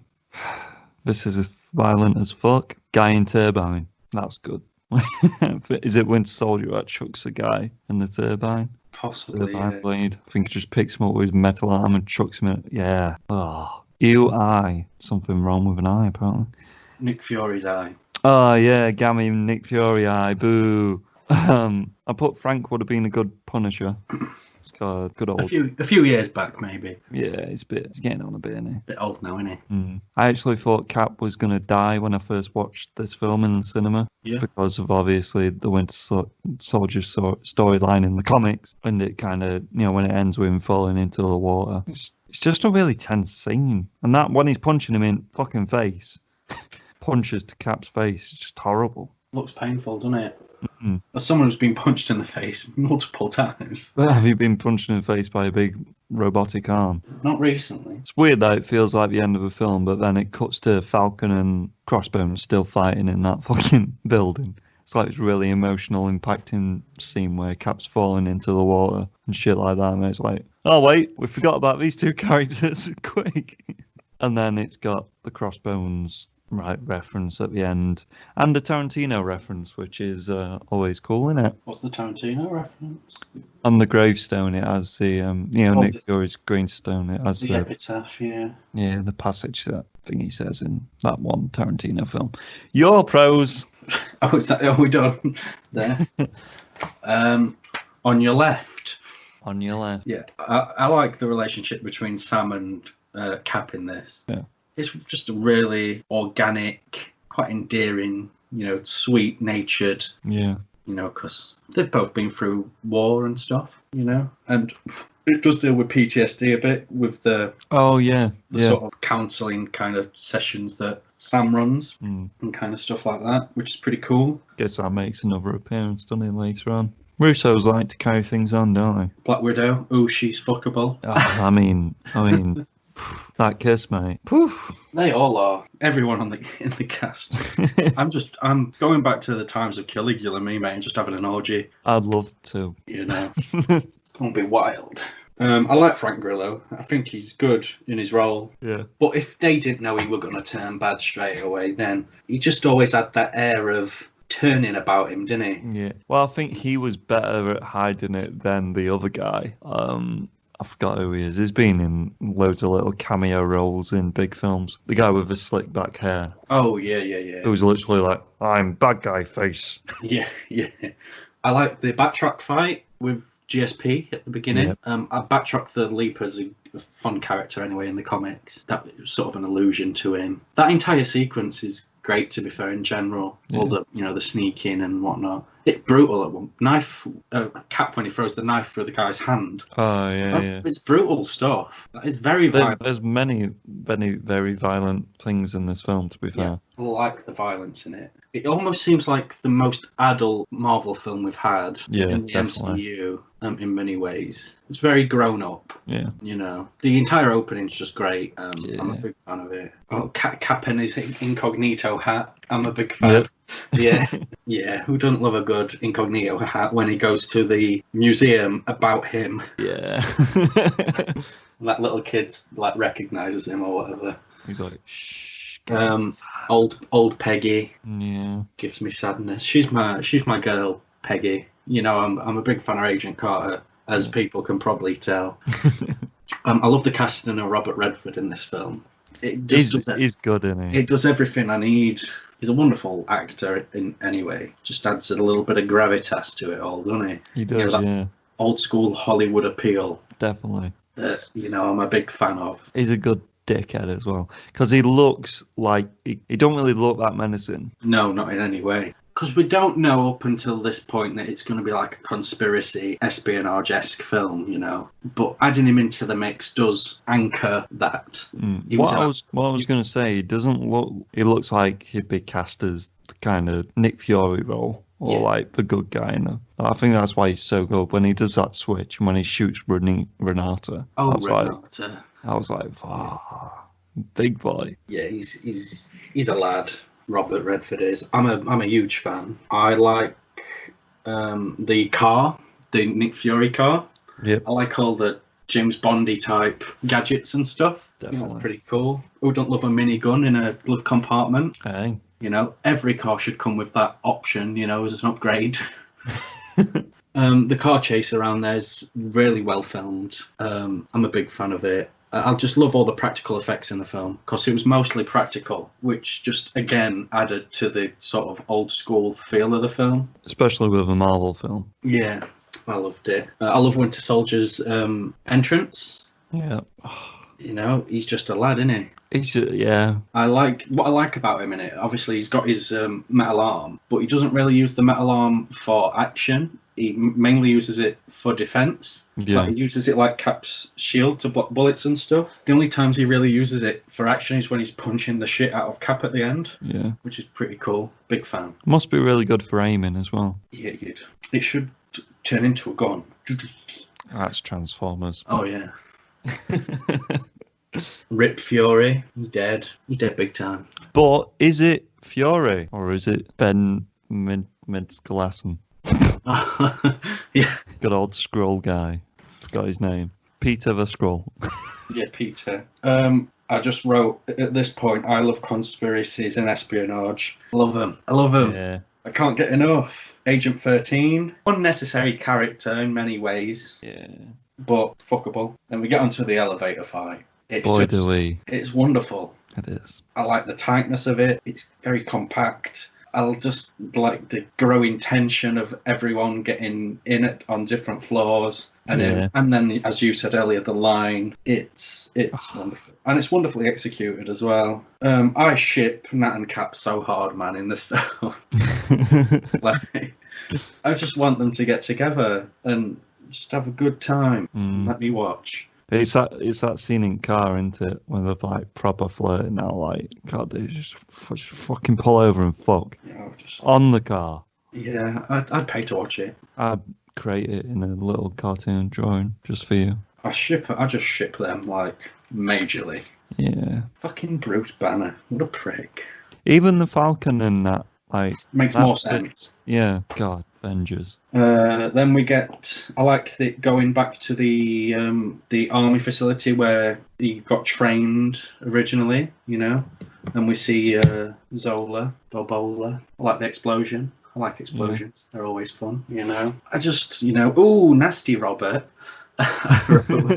when he killed her. Oh, Renata. I was a big fan of that. Arguably the best female in the MCU. The dead woman. Renata, yeah. I just love Robert Redford in this film, man. He is good, isn't he? He's good. Because obviously you think that the main villain's Winter Soldier, but oh no, it's Robert Redford. Damn you, Renata. She's dead. You're not going to be in Rush Hour 3. I ship them so hard, I wrote after that again. I was shipping them big time, you know. Gary Shandling, El Hydra, you know. Yeah. A lot of time for that. And then boom, we get my boy Falcon with his falcony wings. We get his backstory that he weren't just a normal soldier kind of guy. He was sort of specially guided. Specially trained. And he's like, oh, I thought you flew planes. He's like, I didn't say I flew planes. Falcon. Yeah, he is good in this film, isn't he? Ooh, Stephen Strange. I like a reference, you know. Yeah. Cheeky little reference. Was he Doctor Strange by that point? Probably not. No. Oh, it's Bucky. Who'd have thought it? Either way, I'm a fan. I just wrote, ooh, Maria. That's all I was writing at this point. Ooh, and then names. That's what happens when you enjoy the film. Ooh, Maria. We need more Maria. I wrote there because she's a badass in the brief time she's in it. You know, because they've been captured, haven't they? And it turns out she's one of the guards in the back of the truck thing. She's just awesome. I was going to say, I think the good thing about the Bucky reveal is that it's like, is it like halfway through the film? About, yeah. That, obviously, that Captain America finds out. So it's not like that annoying thing where if he did it on the last fight, and he'd be like, it's me, it's Steve. And then he'd instantly be like, oh, okay, I'm a good guy now. I like the fact that Arbed's in it from Community. Not the actual character, but Danny Pudi, who plays Arbed. Because the Russo brothers directed a fair few episodes of Community. I love Maria, I wrote there, which is when they're, you know, in the final bit, she's in the sort of control room, like, doing shit. And she sees two people coming on a camera and she just, like, pops them off and just gets back to it. Yeah. God damn it. Just give me that TV show, you know? Or like an older Agent Carter training Maria. Now that's a show I could get behind. I think you just wrote a show for Disney Plus, mate. Yeah. How do I get in touch with Disney? Throw rocks at Dwayne The Rock Johnson. I was just going to send them a poo in the post. Oh, yeah. But with paper around it, which is the idea. Nice. Yeah. Poo post. Poo post. Yeah. Glass again, where he, after Falcon's been whatever and all the shit, the helicarriers are falling, and, you know, Grillo gets Grilloed. Yep. And he runs and jumps out of the fucking glass. Be dead. That's a pro. Oh, no. I was just so into talking about the film. I was just like... I like the Trouble Man montage. And a little callback to the earlier list, you know. Although it's not even Marvin Gaye's most iconic album. That would be What's Going On. Arguably more important socially and musically. I did put down Marvin Gaye ending. I forgot to say. But I do like a good montage. I just love it. I love this film. I love it. Should we get into cons? I mean, there's no point for me. You got no cons? I don't think so. Oh, boy. Let's No, do I my do. cons. I do. Right. I didn't like the secret agent phones. I don't remember that, if I'm being honest. They're only in it for like 2 scenes, but Right. they were like, oh, I've got this assignment that's just popped up on my phone. Right. I was like, there's some dodgy green screen or blue screen, whatever, in this film, but it's old, isn't it? Captain riding with no helmet. Yeah. The video footage in the museum, can't really remember that. Nick definitely killed innocent people. When? With a minigun? Yeah, and the car and everything about that scene. I mean, I love the scene, but he definitely killed a lot of people. A lot of innocent people in cars as well. But Nick's dead. Oh, yeah, he rams into a lot of cars, don't he, to put them in the way. Yeah. But, Yeah, I will remember watching that and being like, but it's a cool scene, it's fine. Nick's dead, done, gone, bye-bye. Obviously, he's not dead. Oh, no, that's when he should have definitely died. Because there's many moments in that scene where he should have definitely died. But he just survives a lot, doesn't he, apparently? Oh, yeah, Captain America, he moves on a bit fast, I thought. You know, after we get the Peggy scene, and then he's like trying to flirt with his, it's not a roommate, flatmate kind of thing. His next door neighbour in the block of apartments. It's not a flatmate. Yeah, I know. Niece. Yeah. Yeah, and she, I guess because they reveal that she is thingy, but she's really chill about Captain America. I thought, Nick is dead. There's a scene where Captain America's shield just appears out of nowhere. It might be when he's, I don't know when that is, but I know there is a bit. God, I watched this film a while ago. But all the glass, there's many glass scenes, isn't there? I mean, there's many Captain America jumping out of glass. He's superhuman, though. Does that affect it's fine for them. Right, okay. For him, even. He gets his helmet, like, magically as well. I think that's when... It's because they cut a scene. Did they? If you read up about it, yeah. Ah, right. The CG is a bit shaky. And let's go on to Zola, shall we? I didn't like that it was just a big computer, a face on a computer. I thought it'd be pretty cool if it was more of a comic book adaptation, but it was like a rundown robot in the corner or something, and it would kind of the same thing. Like the robot couldn't like walk or anything, but it was still the thing. But then his TV screen still worked. I think that would have been pretty cool. I didn't like that they just put him in a computer. I guess it. Because the film's being a TV instead. On a robot belly, yeah. Or chest or whatever. Falcon would have broke his legs. I'm guessing that's when he lands. Or jumps from many burning buildings. Or, and my last con is just Falcon is dead. That must be when he jumps through the glass onto the, yeah. What I'm getting from there, though, are not proper cons, though, are they? They're more like just little niggles. Yeah. Have you got any cons? Glass, of course, I've already mentioned that. The thing with Marvel films around this time period, in the third act, they always relied on the same thing, which was big thing falls from sky, which, got a bit repetitive after. But there's 3 big things falling from the sky. I just liked it. I think I agree with most of what you were saying con-wise, but I don't think they're big enough. No, they're not. Things. I mean, it's mostly just like what you said with the scene being cut out, and then just shaky CG, and just where characters would have definitely. That's all films, isn't it? But then again, they could easily retcon it and say it was Alien Skrull Boy, couldn't they? Yeah. It was Nick. I mean, he did kill a lot of innocent people, didn't he? But which government doesn't, Damn right. Damn right. I like the facts. I'm just talking prose again.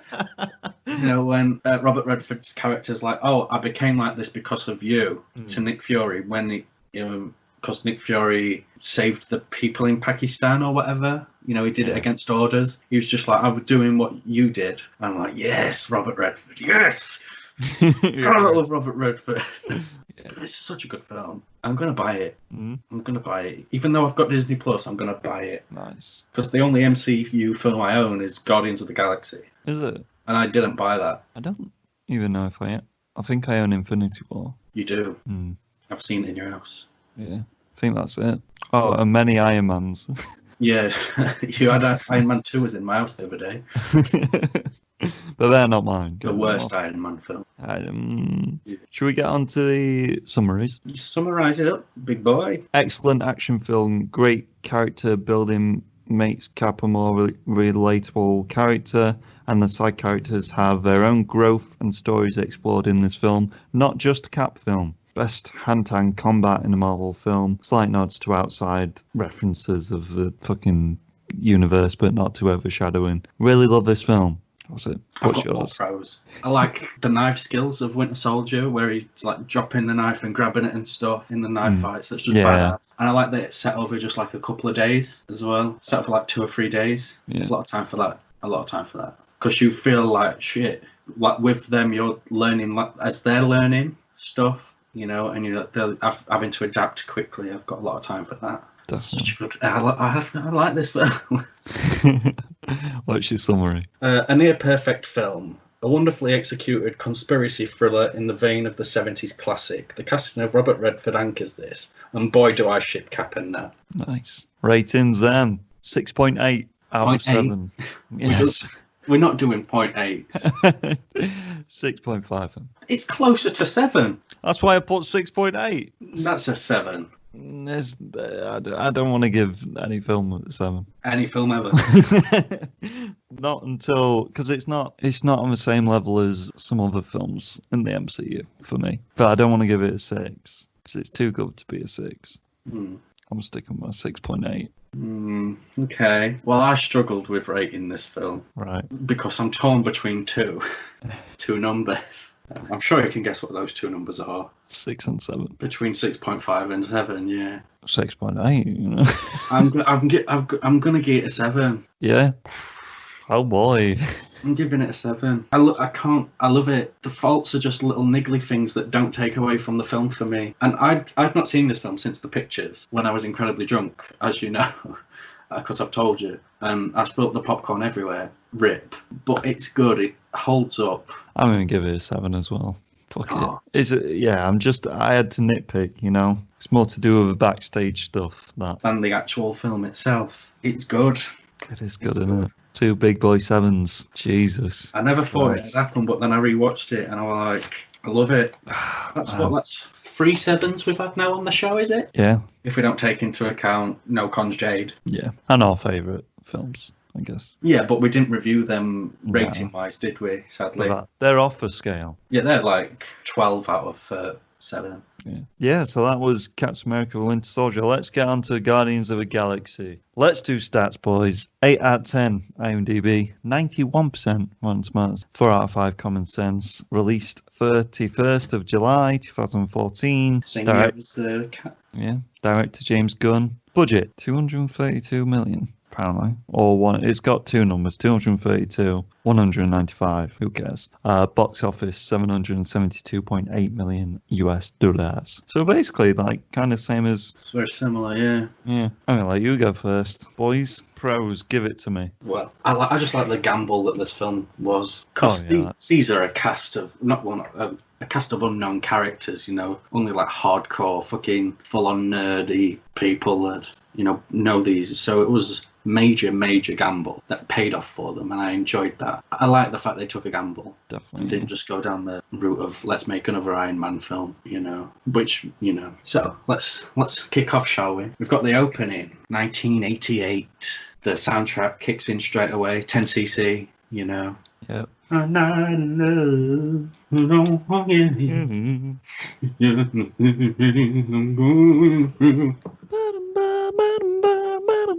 I love the soundtrack. Yeah, that's the first pro I've got. It's just soundtrack, great capital use. Letters. Yeah, every song on it's a banger. Really, they anchor the scenes incredibly well that they're in. Yeah. Unlike a certain sequel. I watched this one in the cinema as well, much like with the same person who I watched Captain America Winter Soldier in, but we weren't both drunk this time. Oh. He didn't fall asleep 15 minutes in like he did with Cap. Fucking hell. And I cried during this film 3 times, 3 different moments, which I'll discuss when I'm going through. And the first time I cried was at the opening, his mum dying. Yeah. It got me, it got me good and proper in the feel zone, my heart. The feel zone was struck for me as well. That has lessened over the rewatches. This is the MCU film I've seen the most. Same. I've watched it a lot, just an awful lot. I watched it a lot at uni. But yeah, it's obviously Laura Haddock playing the mom, who was the autograph hunter in Cap 1. Yeah. Well, double casting, which has happened a lot in the MCU, to be fair. Of people who have played minor characters, coming back to play bigger ones. And then straight away, the casting's great in this film. They just... Everyone's cast pretty much perfectly in this. Yeah. All it's missing is Robert Redford. Con for Captain America, they kill off my boy Robert Redford. He needs to be in every MCU film. Yeah, even though he's retired, he needs to be in them all. But yeah, the casting's great. The introduction to all the characters is wonderfully done. Beautiful. I love everybody's look. They all look different enough to stand out and stuff. Oh yeah, definitely. This is probably the first out and out comedic Marvel MCU film. Yeah, it's got some weight to it as well though, which is really good. Yeah, like that opening scene is dark. Yeah, I'm a big fan of the comedy in this though. It's really funny, like laugh out loud. Funny, but as you said, it does have that emotional heft. I like all the 80s references. Does it right, doesn't it? Unlike a certain similar film. Which one? Captain Marvel. I like all the references to Kevin Bacon, because I'm a big Kevin Bacon fan. Yeah. Footloose, Stick Up the Butt, etc., etc. I like Gamora and Nebula. I wrote down here fuckable sisters. Very nice. When they all get arrested and taken to the kiln, we get the obligatory shirtless scene from the male. Yeah. And I just wrote, ooh, he's ripped. He is, isn't he? He used to be a big fat slob, didn't he? He did. He did. Trivia. But that's the Disney money for you, isn't it? But all the personal trainers. Yeah, the obligatory shirt off scene. I like all the stuff in the prison. I like the Lloyd Kaufman cameo in there. He's one of the guys, when they first walk in, there's like the guys on this sort of balcony bit that are all like, yeah. That's Lloyd Kaufman's one of them. He's the guy who created Trauma Studios, and they were the people who gave James Gunn his big break. Oh, man. So, yeah, because he wrote films like Romeo and Juliet and all those sort of, kind of films. I like the Nathan Fillion cameo. Where is this? Is the blue guy who grew noses. Oh, nice. Yeah. Noses. Yeah. I like the breakout, escapey kind of thing. It's just pretty cool. I like all the action in the film, really. Yeah. It's all pretty good. It's comedic, but also... Every character brings their own... style. And yeah. It's good. When they break out and they're on the ship travelling to... wherever it is they're travelling to, the fucking nowhere. Nowhere, yeah. They're interacting with each other like properly for the first time in a setting that's not too violent. And then, wait, that's a con. I'm just getting so into talking about it. I'm just, right. Tasty action. Where was that bit? Tasty action. It's just, tasty action. Tasty action. I wrote, it's this generation Star Wars. Nice.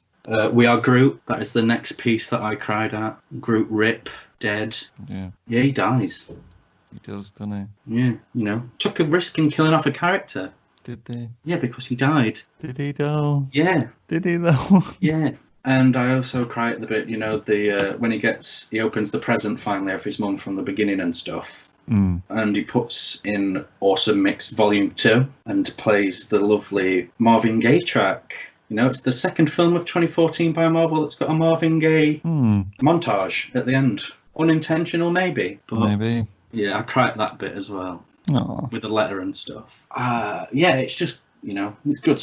It's good crack. Is it my prose? Yeah, I didn't write that many prose down, really. Are you just enjoying the ride? Yeah.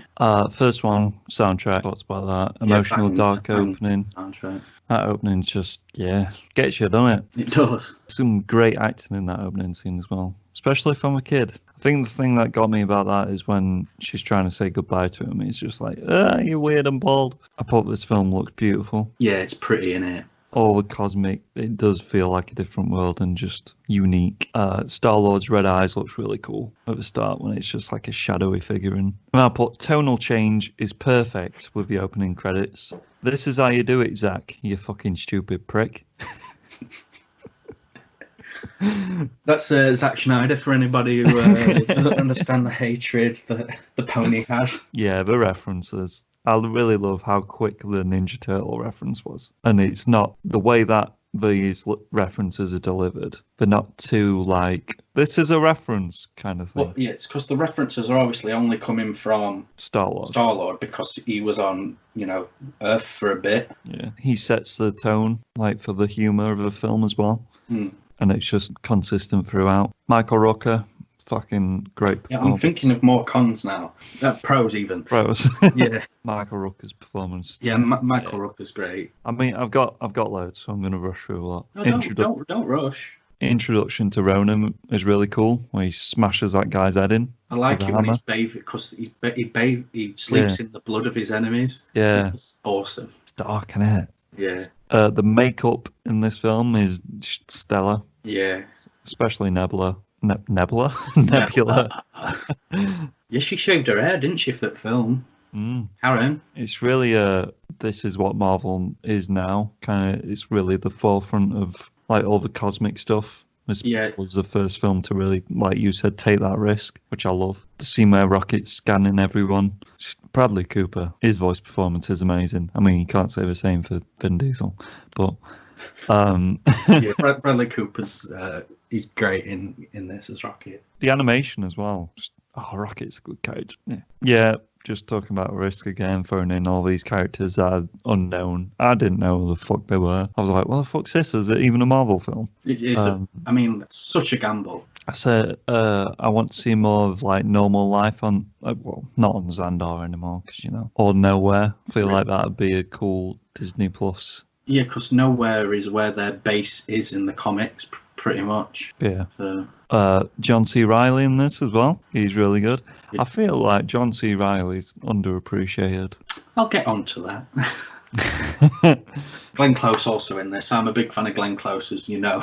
She plays that woman whose name I can't remember. Nova Prime. I put, surprised Disney Plus didn't blur the finger. I put, can't wait for Rocket's origin, because we've already got kind of confirmation that's what Guardians 3 is going to be about. They are all definitely really bad people, but the only goodish person is the one that's supposed to be bad, but the film is written that we're rooting for the cunts. I get what you're trying to say, but I couldn't, you know what I mean? They are bad people. They're a band of outlaws. Yeah. Joined together by a common purpose. Arguably, Groot is a pacifist throughout most of this film. Oh yeah, definitely. Yeah, because that one scene, yeah, get what you mean, yeah. Space prison. Kill. It's good, isn't it? Yeah, a lot of time. What I love about... Oh, sorry, carry on. I was going to say, this film... This isn't a pro. This film as well, as a sequel, are definitely Star-Lord origin films more than the others. Infinity War is a good Gamora origin, I'd say. So it's going to be interesting if we get to see any of the Drax or Groot origins in Volume 3. I feel like that's the last time to really do it. What were you going to say about Space? I was just talking about Kiln again. I like how Ronan executes all the prisoners when they don't get the information that they need at the end. Yeah. It's like, yeah, you killed them bastards. He's a bad man, isn't he? He's a bad boy. Batista is the best wrestler, actor, don't care what anyone says. Shut up. Batista's good in this, though. Who's better? Dwayne. Don't say Dwayne. Dwayne. He's not good. You've not seen Tooth Fairy, mate. There's loads of little... Yeah, I have, actually. You've not seen Game Plan. I have. You've not seen Southland Tales. Southland? No, I haven't. You've not seen Walking Tall. I have. He's got a piece of wood. Welcome to the jungle. I have. He's got Sean William Scott. He does. Basically the same film. There's loads of little character things in the background of scenes, and there's one between Rocket and Drax. They like slap hands, like they high five when Gamora and Star-Lord are having an argument about something.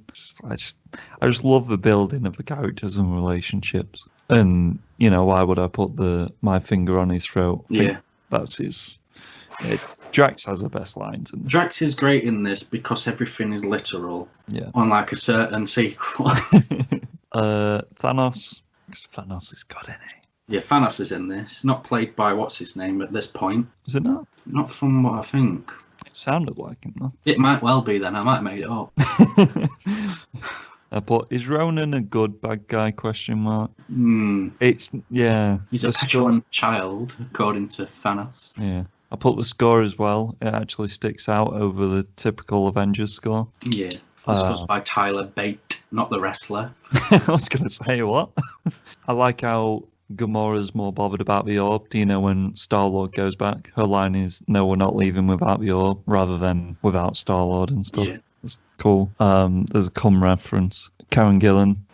Karen Gillan, man. Moon Age Daydream. That's a standout song for me, because Bowie, you know. I like Rocket's drunk outburst when he's like feeling sorry for himself and that. Oh, God, this is good, isn't it? PTSD, mate. Yeah, man. It feels very different to the MCU as well. And then I put all the references. Beta Ray Bill, Adam Warlock Pod, Howard the Duck, whatever you want to say, because there's too many references in the collector's in fucking... the collector's room. And then I put, I want a Disney Plus series about the collector and nowhere, and how we got all these little tidbits. That'd be pretty cool. Have you seen the Guardians of the Galaxy cartoon? No. On Disney Plus. It's good. Yeah? Yeah. Would recommend. Cool. I put all the Easter eggs in the flashbacks as well. All the different. It's weird because he shoves a lot of Easter eggs in. Like this scene's just Easter egg central, but it's not too in your face, which is weird. Like obviously you can say, oh, he's in that part, but it obviously suits the character because he's the collector, and then no one really knows without looking it up about the flashbacks and the big fucking, what are they called, celestial people and stuff like that. What I like in there as well is in one of the pods he's got the alien from Sliver. Yeah, I literally about to say Sliver. James Gunn film from 2006. Yeah. Starring my boy Nathan Fillion, the real Nathan Drake. Oh. I like how Drax just calls Ronan. Ready to fucking kill him. While pissed as a fart. Yeah. And I put Nebula makes up for Ronan in the terms of bad guy. Yeah. Yeah. I liked how they took a little bit of a risk with the Gamora, maybe dead scene as well, with Peter saving her. And that whole scene just looks beautiful. Yeah. And it shows Star-Lord's like selfless sacrifice because he's been a selfish fucking dickhead throughout the whole film. And when they get on the thing, he's just like, I felt something so heroic come over me or whatever it was. I'm like, yeah. Rocket is a savage. He fucking isn't he? Oh, that's that scene where he's fucking Drax is on top with a gun. And he's like, give you to the count of 5. I like how like rage filled Ronan is. I feel like Lee Pace, is it? Yeah. Conveys that pretty well. And he's got a good man. Voice. Yondu. Yeah. Yondu's good, isn't he? A lot better than he is in a sequel that we're gonna talk about. I like the plan as well, when he's like, oh no, great, we're all standing up. Oh man, tooling up, scene boys, let's go. Cherry bomb. Yeah, I like the Nova Corps. I like Drax not wearing a shirt as well. Yeah, yeah. I thought Nova needs to be introduced real soon, the character Nova, for anyone who doesn't. I know Nova. Yeah, put beautiful Groot lights, these little. When did you learn how to do that? The Green Whore 2, she is my friend. When Drax calls Gamora a whore. But there's really something cool about Drax holding a rocket launcher. Pistol whip. The hand thing that you said about them losing a hand. Yeah. Obviously Nebula. Kamikaze rocket. And you just fucking... Yeah, I don't know how they not dead from that. I don't know how they not dead from that. I don't know how they're not dead from that. Because Drax's character in the comics is really very much stronger than he is in the films. Yeah, he is, yeah. I know he's still strong, you know, compared to the Earth folks and stuff, but a bit weak in this compared to his comic counterpart. Yeah, I bought a rational bunch of ragtag badass outlaws that will stop at nothing to desperately defend the thing they stand for, even if it is fucking stupid. I really like the slow-mo scene as well, where they shoot the hammer and the stone comes out. Big Boy Quill. He's an interesting character, isn't he? Peter Quill. Get onto that, I guess. And then I thought they don't even need Groot to control the Power Stone. And that's my last pro. Cons. Cons. Hey. What's your cons? Ronan's a bit shit as a villain. I still enjoy him. Yeah, I thought he's a boring villain. But as you It said, looks cool though. Nebula, makes up for it. Yeah. And of course you've got the Ravagers as well. It's not overstuffed, even though there is like sort of 3 or 4 like villainy type people. It's not overcrowded. Yeah. And I do like the Ravagers joining them as well. The reverse male gaze again with him being shirtless. Right. When they're on the ship, and you mentioned the cum reference, yeah? Yeah. Firstly, would this 8-year-old child who's been abducted from Earth know who Jackson Pollock is? Secondly, how does Rocket know who Jackson Pollock is? Maybe he created him. So, yeah. What does Cum that now. say? What? Come now. Don't get me wrong, I love a cheeky cum reference. But I fail to believe that they know who Jackson Pollock is. That's all I'm saying. I've got more pros now that I forgot. God damn it. A lot of characters are way underused in this. Like your John C. Reillys and your Glenn Closes and your Collectors. And Yeah. don't cast such big names if you're not going to utilise them more. There is a lot though in there. And he did fuck up with a sequel. Could have easily, Much like Captain America and many others, big thing falls from Skytrope at the end in the final act. Yeah. Groot dying. As much as I enjoyed it as a pro, it made me sad. I do not like the dance off. I don't understand why it's there. Ronan would just kill him rather than saying what are you doing or whatever, being bemused by it. He'd straight up just murder him because that's what his character is. He won't stand there. I just hated it, that bit. Yeah. And just a thing that annoyed me and probably won't annoy anyone else. The song at the end, Ain't No Mountain High Enough, which is on... Release date, is it? No, it's on Volume 2 that his mum gives him. Yeah. But it's on Awesome Mix Volume 1. Because I got the soundtrack downstairs on vinyl. Yeah, no. I'm just like, that's just a little niggle. I know what you mean, yeah. But yeah, there's just a few little things. They're bigger than the Captain ones, actually, for me, really. Especially the dance-off. It's a misplaced joke that it shouldn't be in there. And, the song being on the soundtrack. Well, my cons, I put some of the humour, for my taste, is a little bit cringy, but that's just my opinion.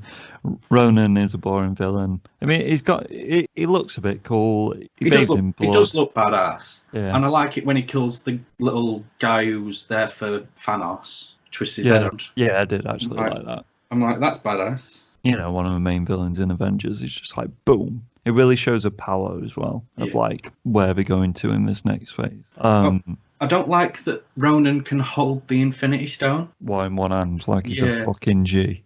Yeah. Yeah. I guess that woman held it for a second. Yeah. Also, she's dumb. Yeah, she is. But it's mindfuck shit, isn't it? It's like, oh, look at me, I'm so purple. Come and grab me.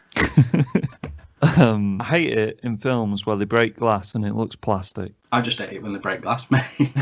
Yeah, but when Star-Lord kicks the glass of the escape prison pod. Oh yeah, the pod thing, yeah. The background of the dance scene with Gamora and Star-Lord was a bit too painting fake backdrop for me. Just a little niggle. He knows that Yondu knows he's in nowhere. Because he's like, come and get me. My coordinates are... And I'm like, he knows where you are. Does he? Yeah, he turns up. The Ravager, like, Ronan's there. And then Yondu and his gang are like, Peter! And then they run off and... I can't remember. Go into the pods and stuff. And I'm like, that's weird. I do like the pod chasey thing, though. It's some cool action. Oh, yeah, Some would describe it as tasty, like I did. I didn't like... You talked about how he was like, I just felt this overwhelming. I kind of didn't like that joke. What joke? When after he saves Gamora. Oh, yeah. I was like, you've just nearly died, mate. It's a James Gunn thing, though, isn't it? I think it's true to the character, though. It reminded me of Dawn of the Dead, mate, and I got a bit angry. You love Dawn of the Dead, though. I put the We Are Groot line just don't make sense. It's like I don't understand how he can say that now, but... Yeah, it's like the I am always angry line. And then dance off. Emotional, though, isn't it? Emotional heft. Yeah, and then he's alive. It looks really comfy in there. It does, to be with fair. The leaves and stuff. Yeah, when he wraps Drax up and then leaves. Yeah, and then dance off, because... It's funny. Yeah, but it's James Gunn, isn't it? It shouldn't be there. Yeah, they could have done so many different things. I get, yeah, it's a distraction, but we just saw him just fucking smack a guy's head in with a hammer. It just kill him. Or just have him do the famous villainy thing of doing a massive speech saying, "Oh, you can't kill me, look, blah blah blah blah," and that's his downfall. Simple as that. Summaries. Me to go, is it? Yeah. A wonderfully colourful sci-fi rom. Perfect casting, action and humour. Sadly let down by a few underwritten and underutilised characters and script moments. The Star Wars of this generation. This is a perfect film that Marvel needed to shake the formula up. Obviously a comedy, but the dark, meaningful scenes really have emotional impact. A cast of amazing actors who really couldn't be replaced, in brackets, apart from Vin Diesel, obviously. The universe is interesting. The bad guy is menacing but boring, but Nebula makes up for that. And it's the first film that brings Marvel out the really cool cosmic side of Marvel and a bunch of really well-placed references to other comics and stuff. I mean, I hate the dance-off and some of the humour is oddly placed and there's too much at points, but fuck, I might have to give this a 7. Rating? 6.5 out of 7. 6, no, I gave it a 7. I love it. I was toying with it, but then that dance-off just kept irking me. I know. I kept thinking back, I'm like, no dance-off. I do nitpick, and that's you know, the soundtrack. Yeah. But that's just a me thing. But two fucking high-rated films. Yeah, the two highest rated so far. Yeah, man. And shall we get on to the last one? I might have to just nip for a quick pee-pee. Pee-pee time. Stick. Sure you are. Right, Guardians of the Galaxy Volume 2 stats, boys. 7.6 out of 10 on IMDb, 85% on Rotten Tomatoes, 76% on Metacritic. Released 19th of April 2017. Director, the gun of the James himself. 200 million budget, 863 million box office. Ba-da-ba-da-ba. Is it me to go? It is. Pros. I like the soundtrack. I mean, it's not well placed like the first one, but I like the soundtrack. The-aging looks decent, to be fair. On good old Kurt. The opening scene's good, with the opening credits with Baby Groot dancing and that. I mean, it's a bit stupid, but it's funny, isn't it? The animation, obviously. Baby Groot already has more character than Groot did. I didn't like Groot in the first one. I like Drax's little speech about his wife at the start. I like the dueling pilots. It looks pretty, the film. Right. Because there's action in this film.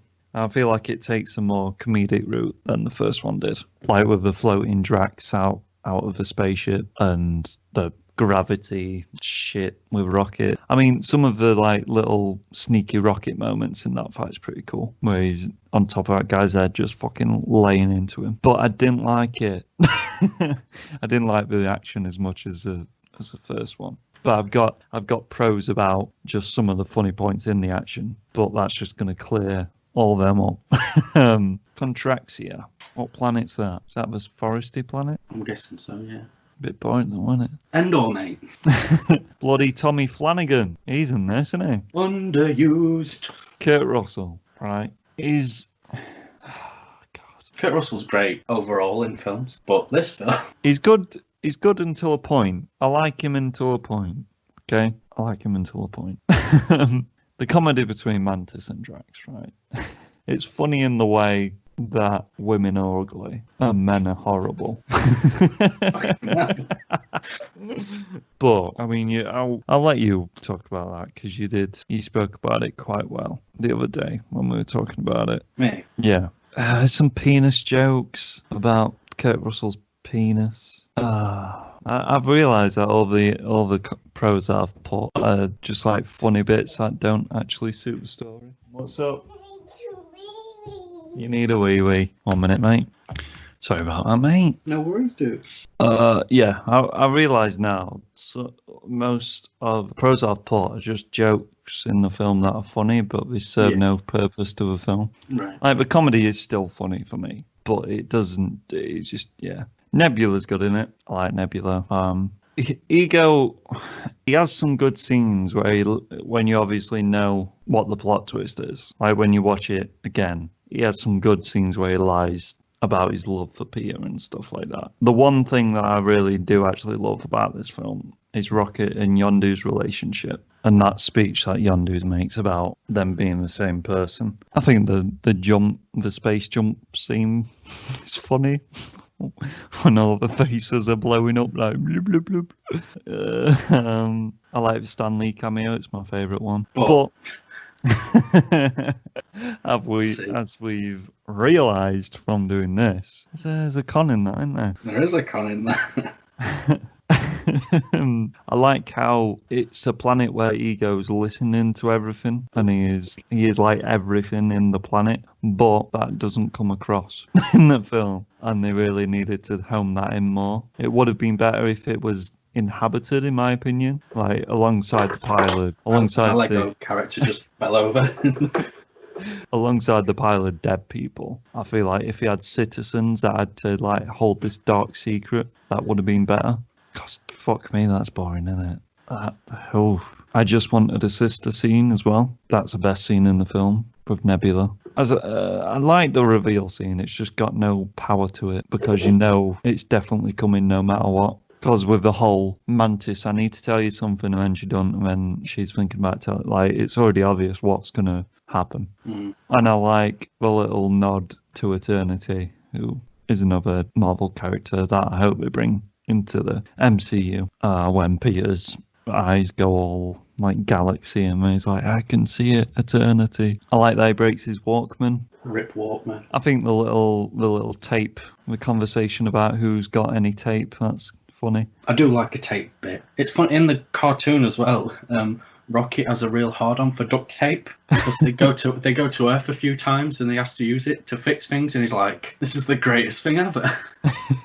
I recommend watching the cartoon. It's really fun. Yeah, especially the tape stuff. And then I put Yondu's goodbye to Rocket, even though it was a lazy way of writing off a character. But then I liked how Rocket took the lead in the last thing when they were like, "No, we're leaving. Fuck him." That is a standout moment in an otherwise poor film. And that's my pros done. My pros are a lot less than yours. Pros. As you said, the soundtrack is good, but it pales in comparison to number one. Yeah. You know, it does. It does. I like the casting of Sylvester Stallone in this film. What? He's just underused, isn't he? Well... I think this is some of Sly Stallone's best acting in such a short role. Wow. Have you not seen Creed? I have seen Creed. In that. It's amazing. He should have won the Oscar. Damn you, Mark Rylance. Stealing it from him. Yeah, I love Sly in this film. I like all the Ravager stuff. You get more... Yeah, I like some to of it all. That Yondu's being shunned or whatever it is. Kicked from the clan of 100 Ravager things or whatever.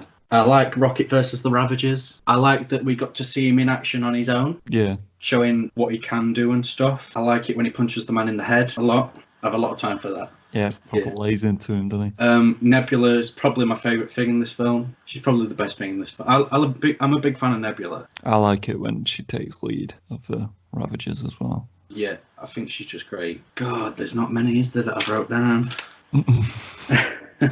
I like it when he plays catch with Daddy. That just amused me with the little the little energy ball that he creates. Yeah. That amused me more than anything because it was just so odd. Yeah. I like the prison escape where they're escaping from the Ravager brig. You know, Yondu and Rocket. Oh yeah, with the stuff. Group keeps. I like it when he fetches the toe. Yeah. Because I'm into that kind of shit. And I also like their breakout. It's pretty badass with the flying arrow. What I don't like is the bodies all raining down like they're falling from the same place as they're walking. Yeah. Looks good though, doesn't it? Yeah. I can't fault the film visually. It's very pretty. It is. I like the look of Ego as a planet. You know, when they're with the stuff.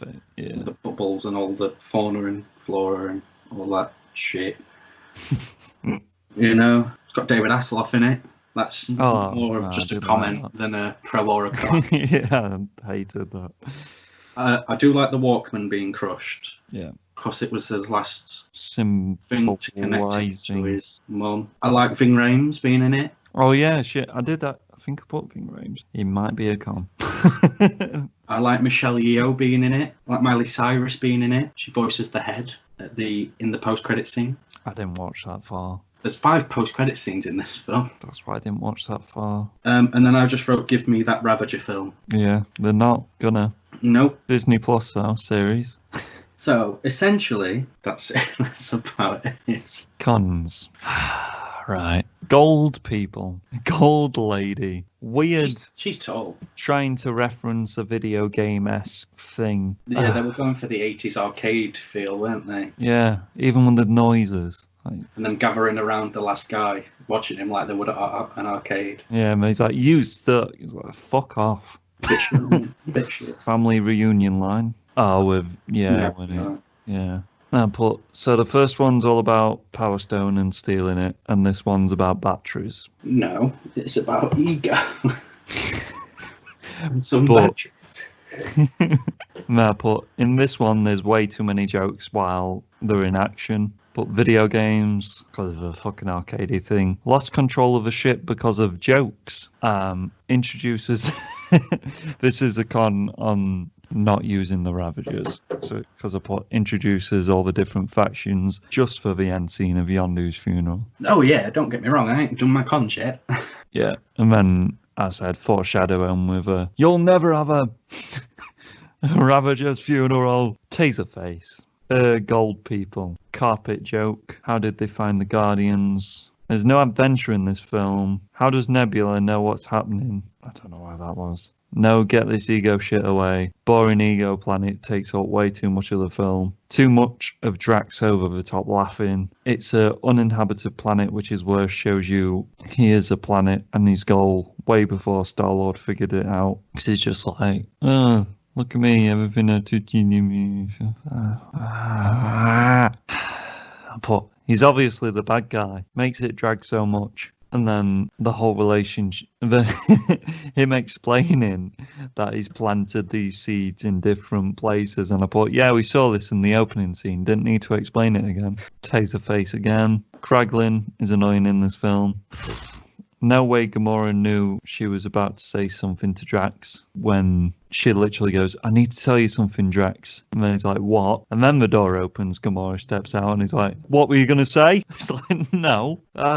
Don't Cheers reference argument. Didn't like it. So it's like it's supposed to be a really important bit in the film and he's like, I don't even know what Cheers is. I don't remember that bit. Yeah, because he's trying to explain how he feels for his dad. And then he's like, in Cheers when this happened and this happened. I don't remember that. Oh. And then Gamora's like, I don't even know what Cheers is. And he's like, would he even know what Cheers is? Would he know what Cheers is? Yeah. Yeah, it started in the early 80s. He wouldn't have been very old when he was... Yeah, that's what I mean. That's the Jackson Pollock of it all, isn't it? Mm. You know? I thought Star-Lord is a lot more annoying in this film. Yeah, here we go. Stanley a bit. He talks about how he was a FedEx man at one point. But that hasn't happened in the timeline yet, has it? Boys and girls. Because this film's famously set before Age of Ultron. Or is it Civil War? It's Civil War, isn't it? Yeah. Fucking hell.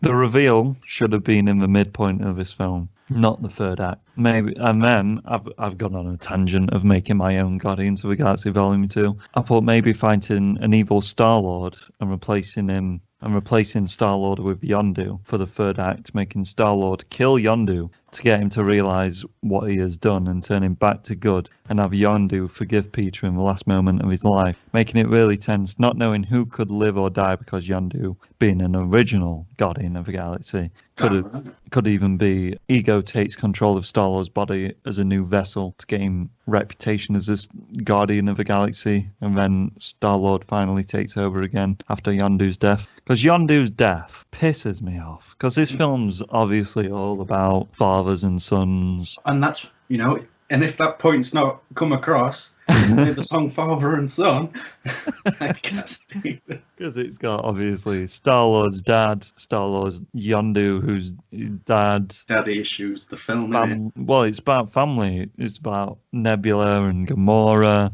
They've got daddy issues, haven't they?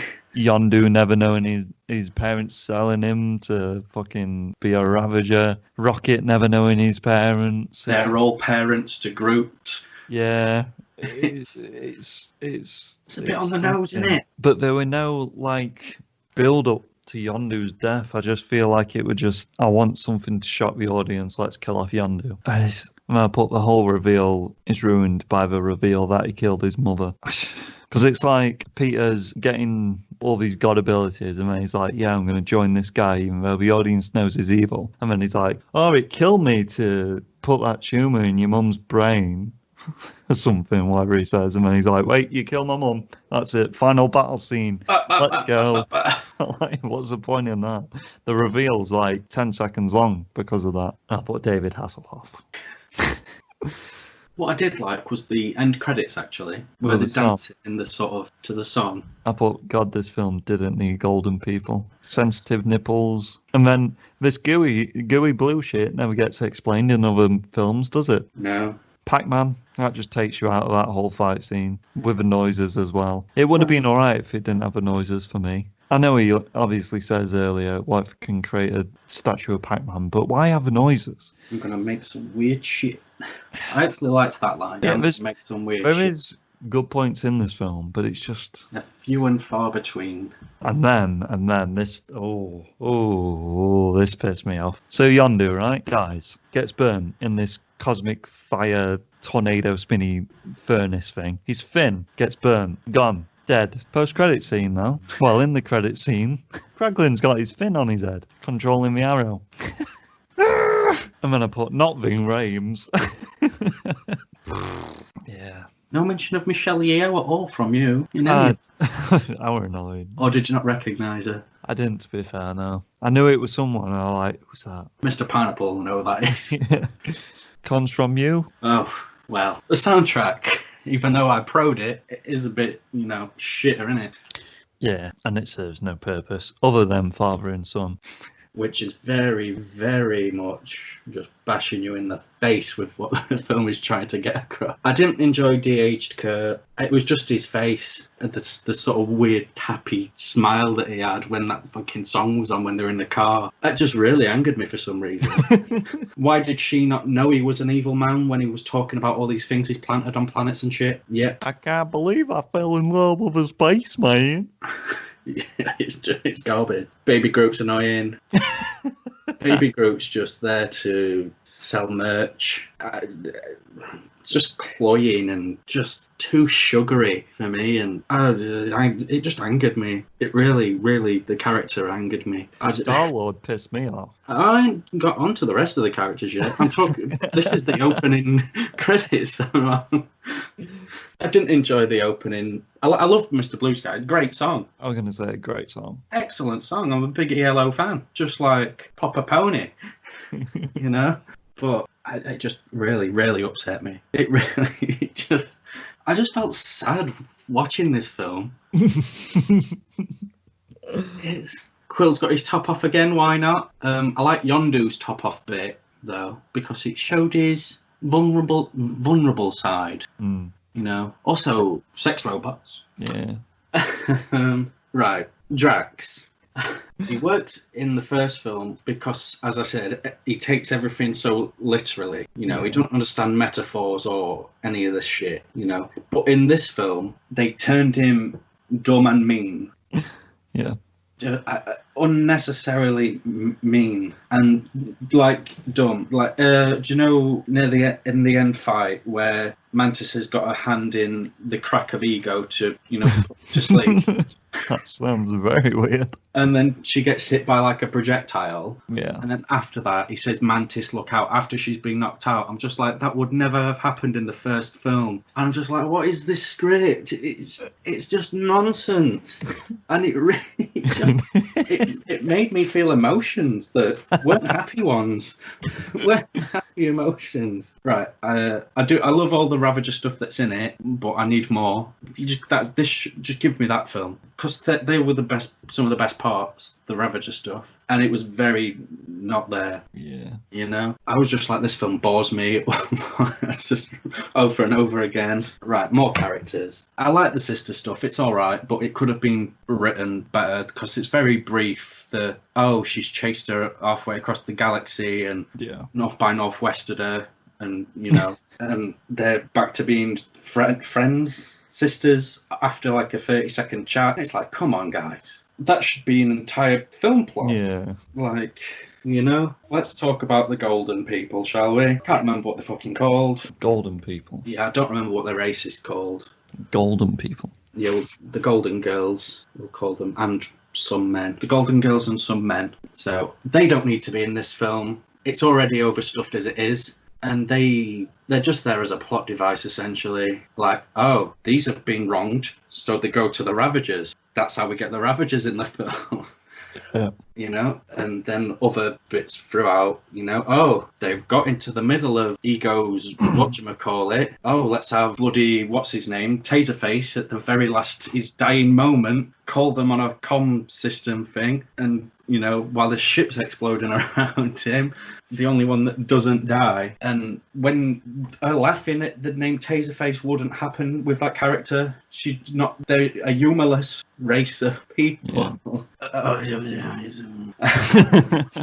They don't kill Groot because he's too cute, but they subsequently torture him. Tommy Flanagan's underused. A lot of them are underused. God, this film. The action was in it. Ego's a bit shit, innit?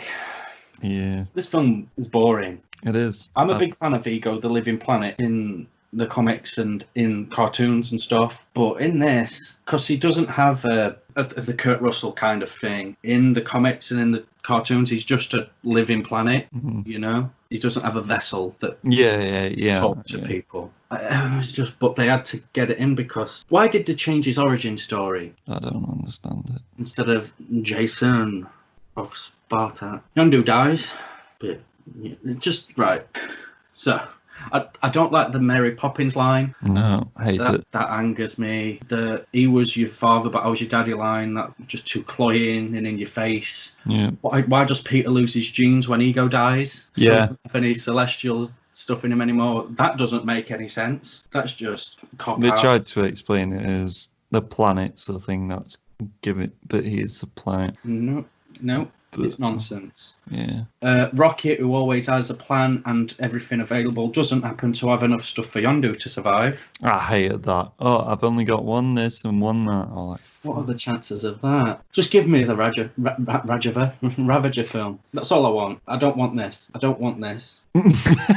No, sounds scared. I don't. It genuinely angered me rewatching this. I've seen this film a few times now, and every rewatch it just angers me more and more. Should we get into summaries? I don't want to. Disappointed in comparison to first film. No exploration. Most of the film is set on Ego's planet where there's nothing but boring plot threads. The characters don't really build or have a journey apart from Star-Lord and Yondu, but Star-Lord's journeys are pointless.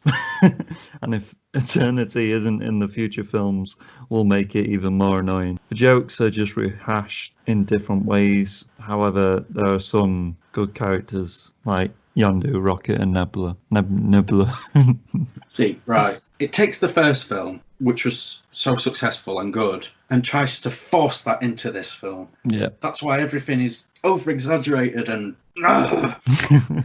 Why did people like this film? Is that your summary? No, I'm just making more comments. I really... I was enjoying that day until I watched this film. Yeah? Yeah, I blame you for this. This is... Right, have you done with your summary? Yeah. Yeah. I like the Zune You like it? that he gets with 300 songs on it. Yeah. And it just so happens to have Father and Son on it by Cat Stevens. What are the chances that this Zune has all the same genre and era of music on that Star-Lord listens to? God. Boring, overlong, bloated, buoyed by some new characters that were alright but underused. It's the original, but so very forced and worse and bad and shit. Fuck this film. Well, I give it... But Nebula, still. I'm just adding this. Still, one of my favourite MCU characters. She should have been the one to kill a certain someone, in my opinion. Nice. But that's a future episode issue. 2 out of 7 I gave it. For some reason, I originally gave it 3, but I don't know why. voice. I don't know why. I think I did, to be fair, but listening to that, I was like, nah. All the Ravager stuff and Rocket being all right. I like Rocket being a prick. Mm. I'm gonna have to give. I'm gonna have to give 1.5 because there's not enough. I've listed not many good things. Yeah. And the stuff that I listed was very, very brief. Just give me that Ravager film or series with Sly and the Talking Head and the creature-looking man and the diamond-looking man and Michelle Yeoh stealing shit. Nice. Just give me that. So let's get on to the ratings. So I hate this film. this is going to be pretty easy. Just Obviously, Guardians. Calm down. Obviously, Captain America I 2 can't. and Guardians are the highest rated ones we've got so far. Yours is obviously Guardians and But Cap at the top. Cap at the top and Guardians. Guardians number 2. I put Guardians at the top and Cap at number 2. And then it's the lowest we've gave anything for Guardians 2 as well. So easy. Your list. Yeah, go on then. List us up. Yeah, because you gave Captain Marvel a 2. Your list is now Guardians of the Galaxy Volume 2. People are going to be so angry. Guardian Galaxy Volume 2. It's Captain Marvel and Iron Man 2 for the Dark World. Iron Man. And then the Hulk and Iron Man 3. Captain America. Avengers with Guardians 6.5 and Captain America. Where did I put 7. Thor 1? Oh, in between Captain America and Iron Man 3. Right. With an astounding 4.5. My list, Guardian Galaxy Volume 2, Iron Man 3, Captain Marvel, Captain America, Hulk, Thor the Dark World, Thor, Iron Man 2, Iron Man, Avengers, Captain America, Winter Soldier, and Guardians of the Galaxy. This was a great week ruined by that film. I know. And next Marvel episode, we've got Avengers 2, Ant-Man, and Captain America Civil War. Can't wait. What a mixed bag. What a mixed bag. And that's a big pineapple done, boys and girls. I didn't enjoy that. Did you not? No, that angered me. I'm angry. Very angry right now. Let's just blast through the wrestling, shall we? Wrestling news. Rusev's got COVID-19. Yeah, he's alive though at the minute. Yeah, he's doing gaming streams on YouTube and that. Next bit of news. Sonny's in prison. Yeah, she got arrested for, again, billionth time. God, she were attractive in the 90s. What did she get arrested for? I don't even know this time. Could be out. Drugs, alcohol, slapping babies. Maybe. But yeah, people who are Sonny fans out there, your girl's in prison. Soz. And then the last bit of wrestling news. Gallows and Anderson are going to Impact. Yeah, they debuted on Slammiversary last night. Oh, this was rumoured, wasn't it? Well, it's official now. Yeah. Yeah. So I remember Slammiversary was last night for anyone who watches Impact Wrestling still. Also, Eric Young re-debuted. He's back there because obviously he was one of the people.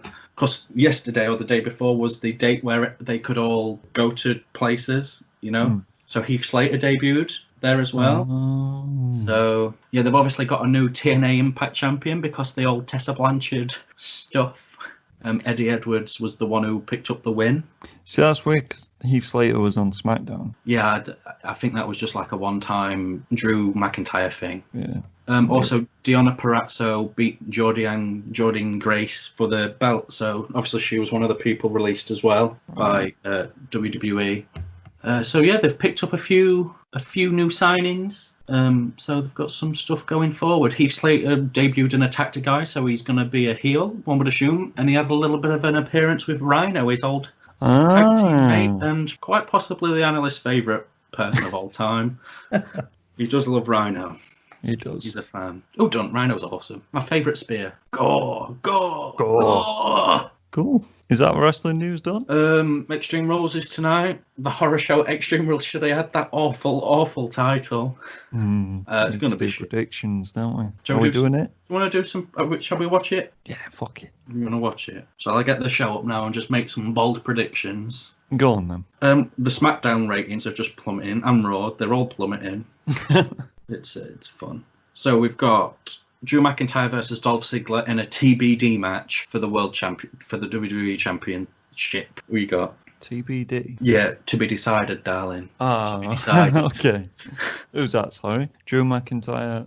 Drew and Dolph. It's gonna be Drew. Yeah, I don't care. I'm just gonna fuck it. Let's Godolph. I'm in a bad mood after Guardians 2. Up next, we've got Asuka versus Sasha Banks for the Raw Women's title. Sasha Banks. I'm gonna go Asuka. She's had it for a while. She's Some not had would it that long. say the longest reigning champion of all time. No one would say that. No, they won't. And then after that, we've got Bayley versus Nikki Cross for the SmackDown Women's Championship. Bayley, yeah. Then we've got Strowman versus Wyatt in a Wyatt Swamp fight. No belt on the line. Wyatt. I don't even care anymore. It's garbage. It's going to be good. Yeah, I'll go for Wyatt too then. Then we've got an eye for an eye match. This match can only be won when one competitor extracts an eye of their opponent. What? Is that an actual thing? Rey Mysterio versus Seth Rollins. Can't wait for Rey to lose an eye. Oh, yeah. No, I feel like Seth's going to lose this, and that's how they're going to write him off pregnancy-wise. Oh, because he's not got an eye anymore. Yeah, and then he comes back after a few months, eye back, because his eye's healed, fully grown.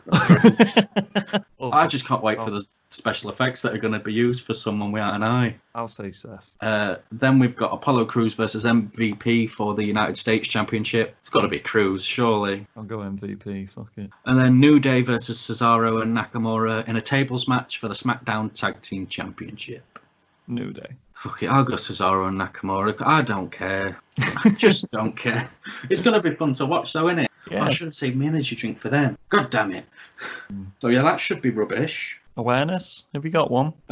Do not watch Guardians of the Galaxy Volume 2. Yeah, that's mine as well. Fuck it. I ain't got Your one. life will be better for it. Yeah. God, I hate that film. Also, don't cut yourself shaving. Have you done that? No, I just thought I've done it before in my life. Yeah, same. Don't pour vinegar in your eye. Don't tell James Gunn that he can write sequels. Just don't tell him he can write films. I'm very angry right now. Any shout outs?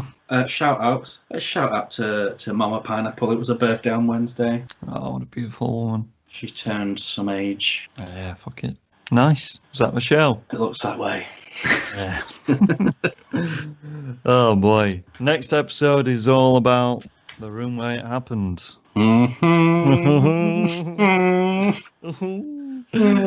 Stay fresh, you fuckers. Fuck you, Seaton. Jesus. Stay fresh.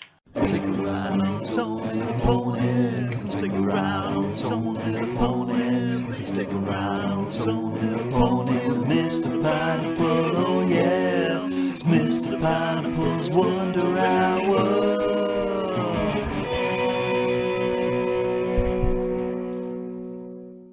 It's recording, boys. Here we go.